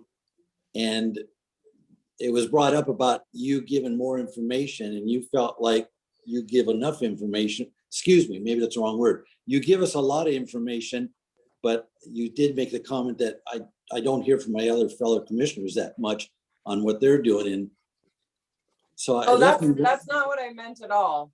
Okay. All I was trying to say there was that I normally share what I'm doing in the commissioner reports, not in between. I just, it was unusual to have to share things in writing in between the commissioner reports. Okay.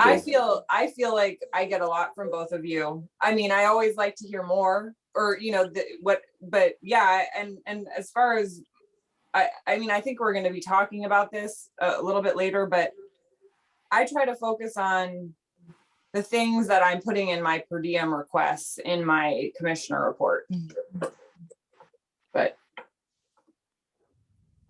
we can have a longer discussion about that. Thank you for the clarification.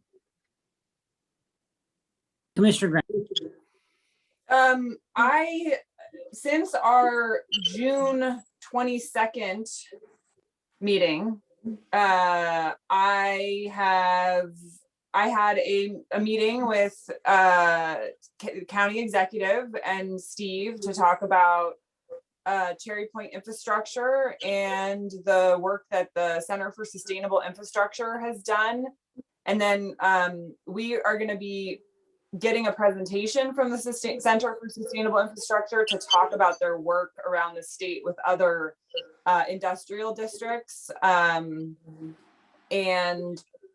sort of sustainability planning with industrial eco districts. So Don Goldberg will be joining, so that's going to be Thursday. So that was the outcome of that meeting that we had with County Executive Sidhu on the 22nd.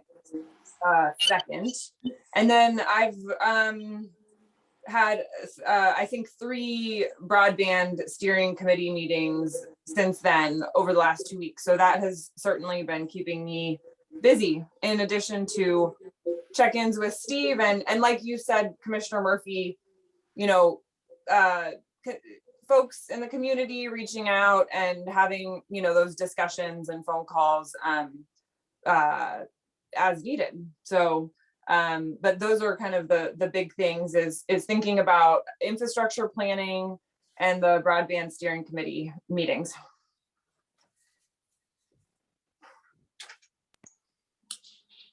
Okay, so I'll go ahead and give a report, but if I may address first to Commissioner Grant and then Commissioner Murphy. Commissioner Grant, the work on this, thanks for bringing this industrial integration ideas of the Center for Sustainable Infrastructure. In the past, in my career, I've thought about these kinds of things on numerous occasions and worked on projects for co-integration. And one of the challenges that I've experienced in trying to develop pro formas or financial models around those kinds of activities has been the fact that largely United States still energy is compared to places where things are being done more vigorously, energy is cheap, particularly natural gas. And the changes that we're making with electrification and the decreased reliance on natural gas are likely to continue to maintain very low natural gas prices for the foreseeable future. So thermal energy integration and things like that become very difficult when you're competing energy sources so cheap. I am very much in favor of energy efficiency and energy conservation. Yet I recognize that this is a very daunting obstacle. And I just wanted to share that observation. I'm sure this is something that you also have understanding and depth in, and the folks that you're working with also have understanding and depth in this, but I wanted to raise that, something to share.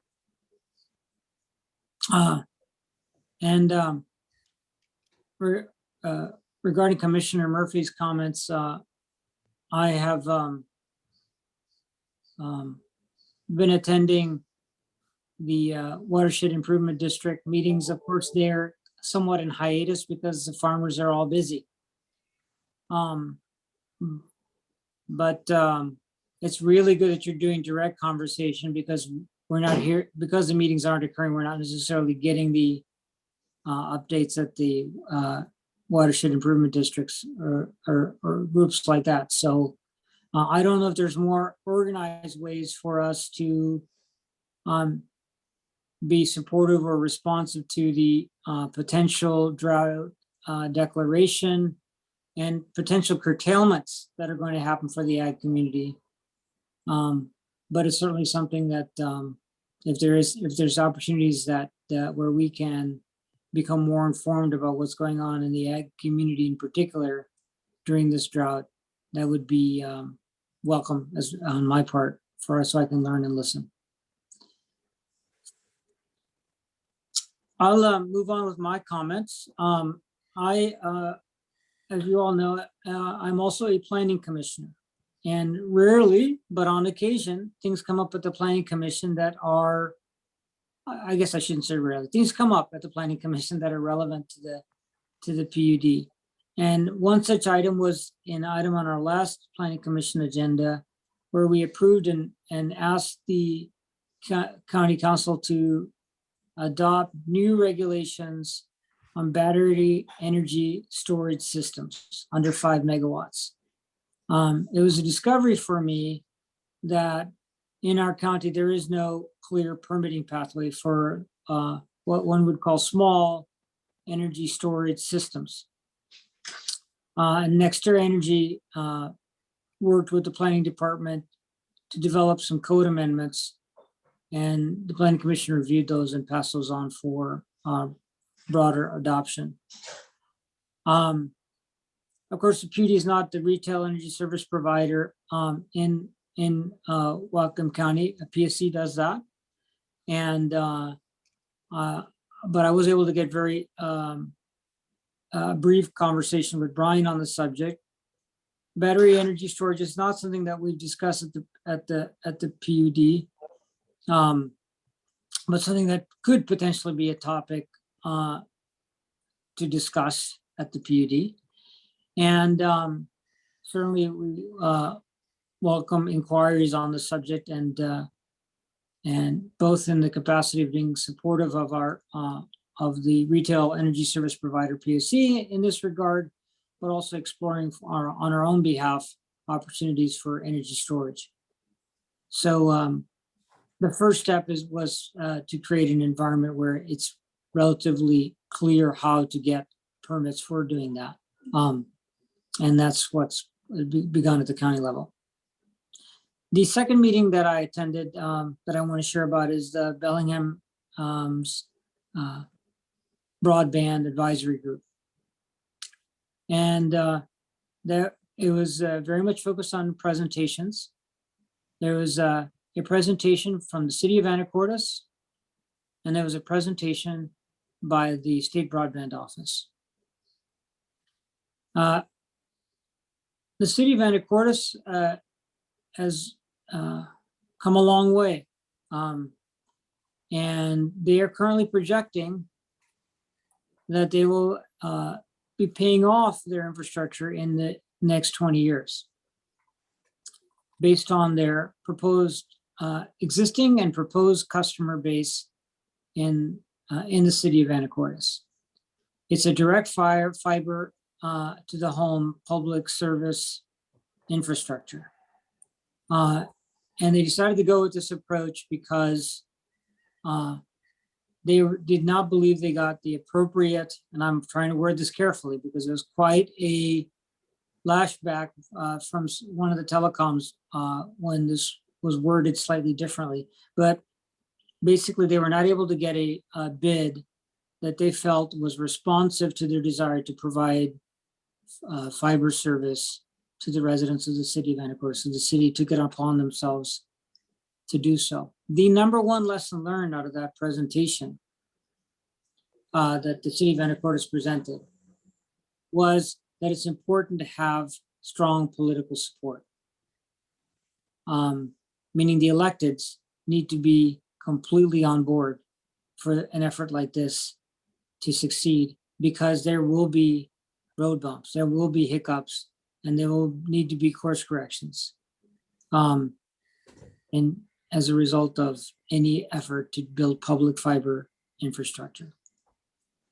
The second presentation by Russ Elliott talked about something that that was provocative for me, and that was about open access. It has been for me a foregone conclusion that any public infrastructure should be open access. But Russ talked about how that can be very difficult. And that when the private sector doesn't believe or doesn't want to provide open access agreements, how that can dramatically increase the cost to the public sector, because the public sector has to thereby overbuild infrastructure. So as we work on broadband infrastructure construction, Russ is pointing out that we may not always be able to get open access on the infrastructure that we're doing, or if we to do so, we'll take real effort. So that was a new understanding for me, and I wanted to share that. Steve, you have a question about that, or? No, not so much a question as to, I think that if there is a political as well as a financial commitment by the public sector to work with the private sector, I believe that because of funding approaches, because of political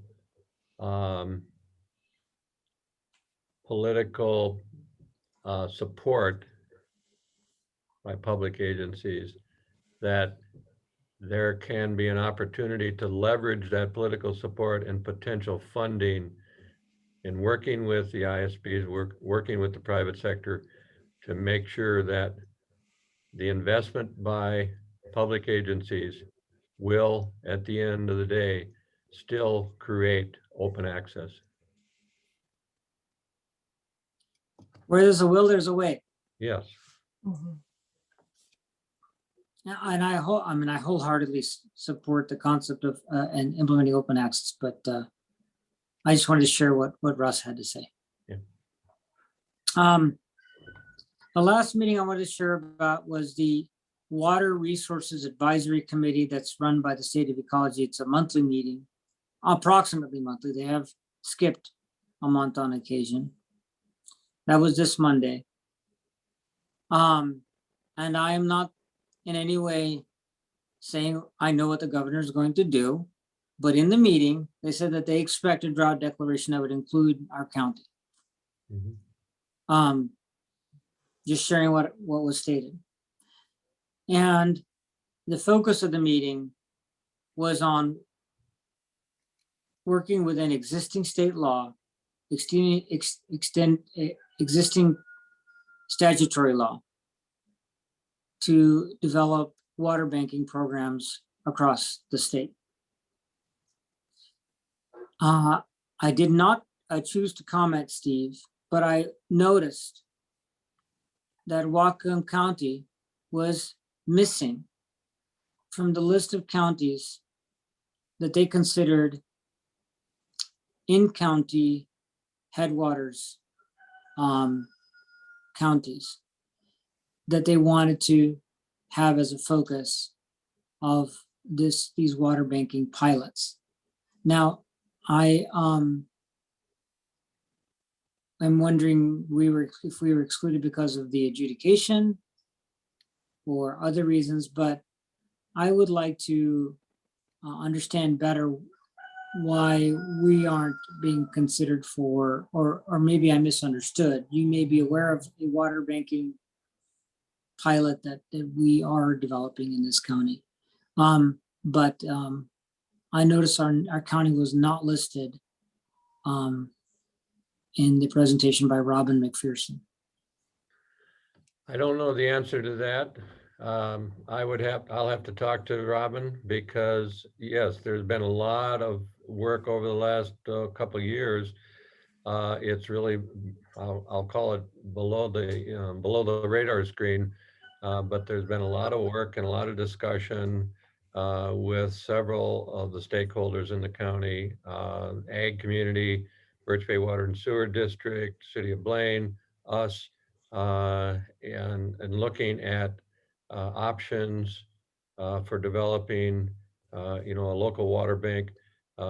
Several years ago, there was a lot of discussion and some ideas put forward at a couple of our community-wide water resource seminars, symposium, specifically about how to develop a local water bank, and what we called at the time, and still refer to it as a water exchange program. I And prefer that term. yeah, and so I don't know why we would be, quote, not on that list. But we've also had discussions with Department of Ecology on this idea. So I'll just follow up, but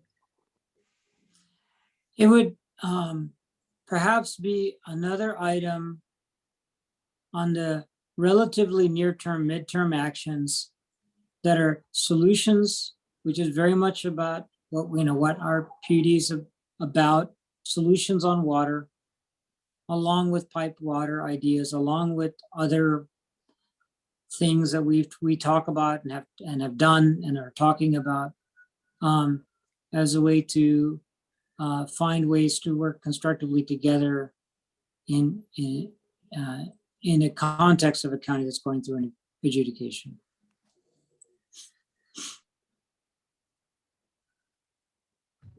Commissioner Grant, did you, I thought you might have, no. No, I think that this really is a critical discussion, an important discussion for this commission to have as you look at the initiatives that you discussed earlier today, and going forward, our discussion around adjudication, and our relationship to the Watershed Management Board.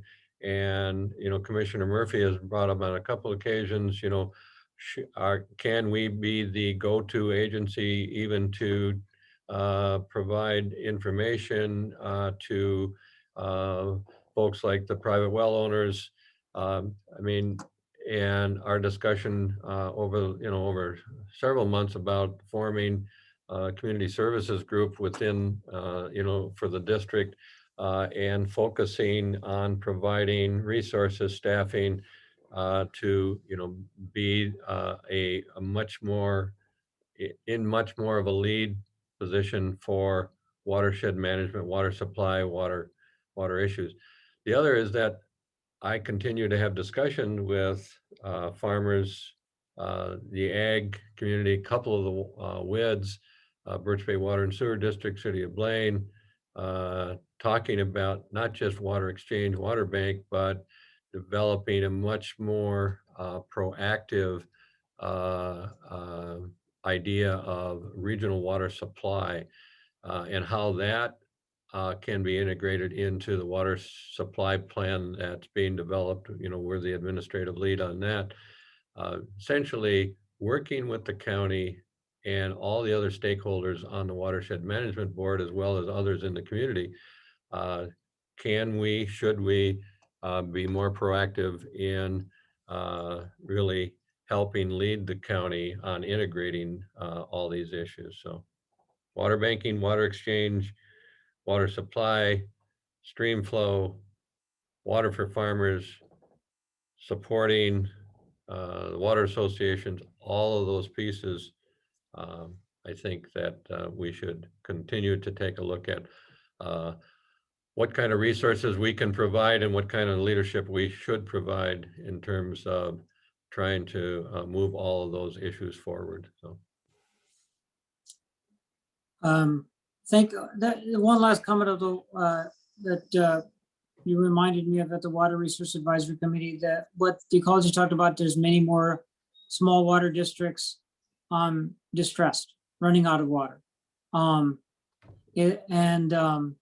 I'll trust you to Steve to bring to us crises that we're supporting in that regard, that may already be occurring or will be occurring in a future meeting. And what we, because there may be people running out of water. Well, and as Rebecca has reported, I think at our last meeting, and we've been contacted by at least 3 quite small water associations in the area west of the river, southwest of Ferndale, because their wells are literally drying up. And I think that is just the tip of the iceberg as we continue to see, this extended dry period, not just the heat, but the dry period. I think that we're going to see, and And if climate change continues to impact snow melt, time of runoff, we're going to see a number of water associations as well as private wells simply drying up. And so, you know, the question will be for the PUD, how active should we be in trying to support those concerns? So.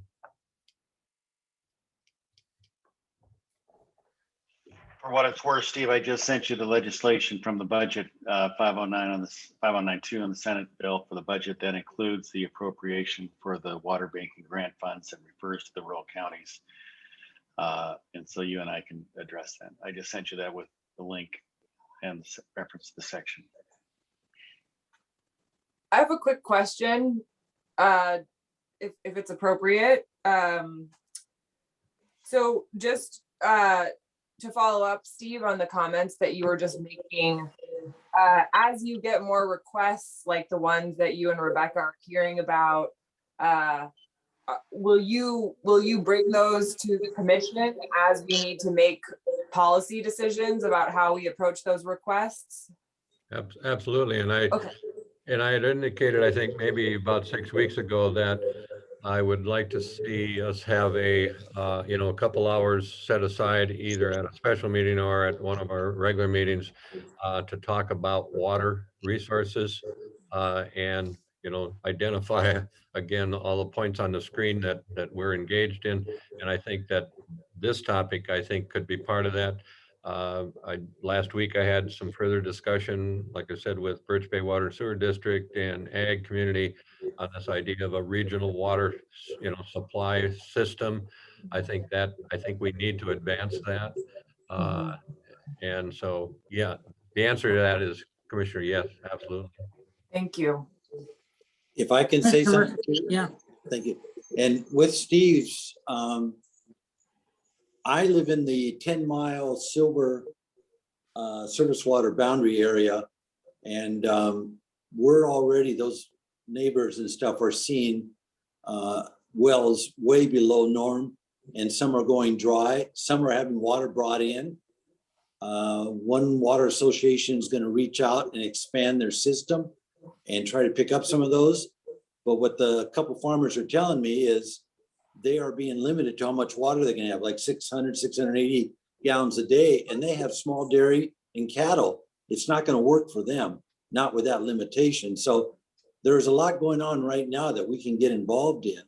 I just don't know how we proceed as a PUD. Anyhow, Well, that's out there going too. Oh, and you know, I'm aware of a couple of larger, very large dairies in the county that depend upon, for most of their cattle water supply, you know, the dairy cattle coming from water associations, deep wells, or not deep, I shouldn't say not deep wells. And so I think we're going to start seeing some impact there too.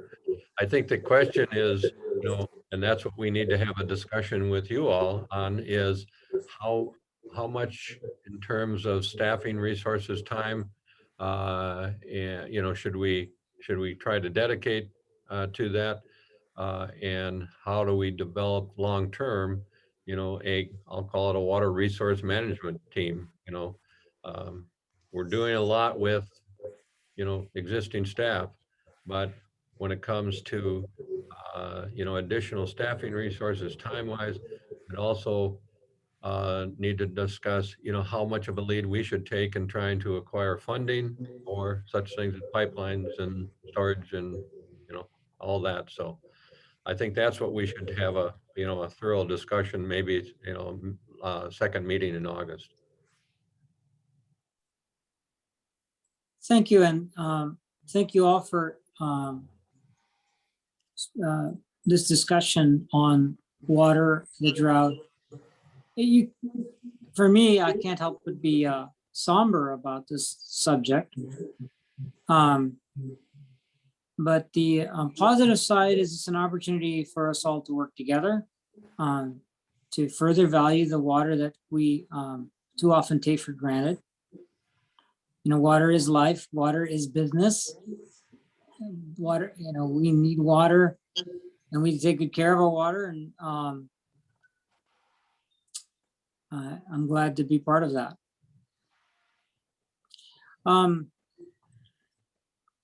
So if there's nothing further under commissioner comments, we can move on to public comment. Okay, let's move on to public comment. Anne, could you assist by identifying people who have their hands raised and inviting them to speak? Dave, go ahead.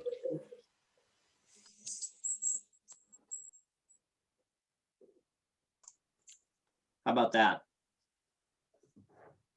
Okay. Thanks, everybody. The discussion that Steve was having, and I know the water system planning work that I'll have the opportunity to work with you all on in the pretty grueling schedule that I'm not sure you've seen coming up to accomplish that plan by the end of the year. I just wanted to comment briefly on the state of things that you're hearing. Not directly on behalf of the PUD, but in a roundabout way, I'm routinely talking with Cheryl Howe, who is on the Drought Advisory Committee, the Department of Health.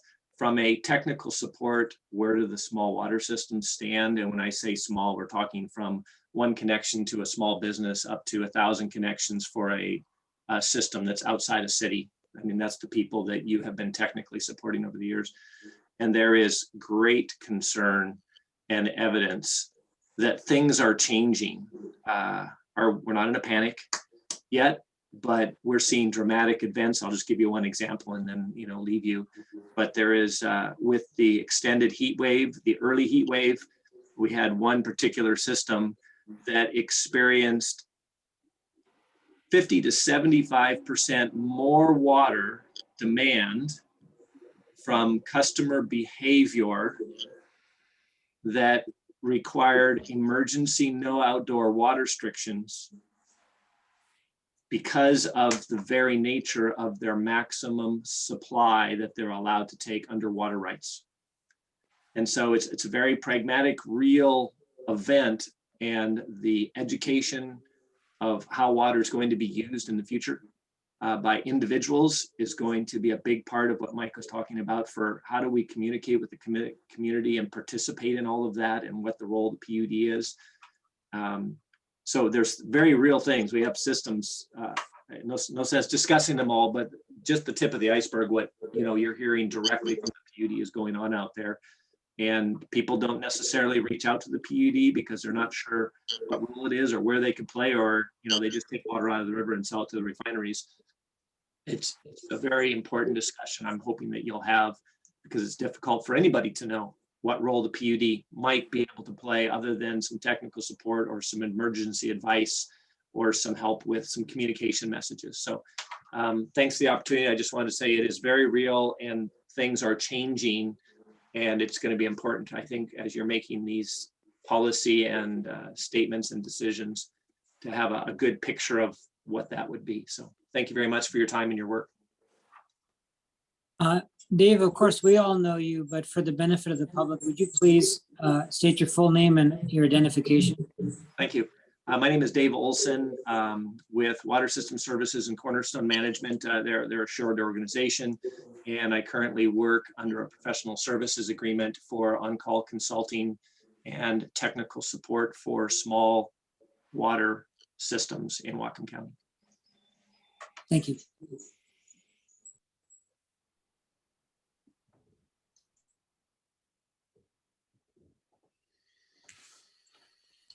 Looks like no other public comment. Great, thank you, Anne. If there's no other public comment, we will go ahead and close the public comment period. And I believe next on our agenda is executive session. Correct, John? Correct. There's two matters for executive session. I think in total will probably take 40 minutes, let's say, maybe 30, but if we're done early, we'll come out. No action is anticipated. So we will be leaving this meeting. The meeting will stay open. The commissioners will be going into executive session.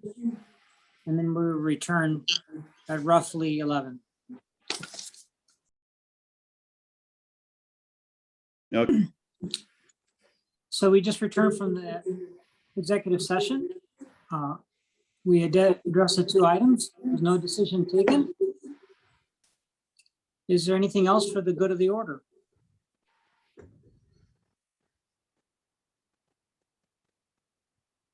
Not for me. No. Right, then we will conclude this July 13th regular PUD Commission meeting. Thank you all for attending. We'll see you next at our special meeting, which we've now called for a week from today, July 20th at 8 a.m. There will be public comment, Rick. Thank you. Thank you. Bye-bye. Thanks. Thank you.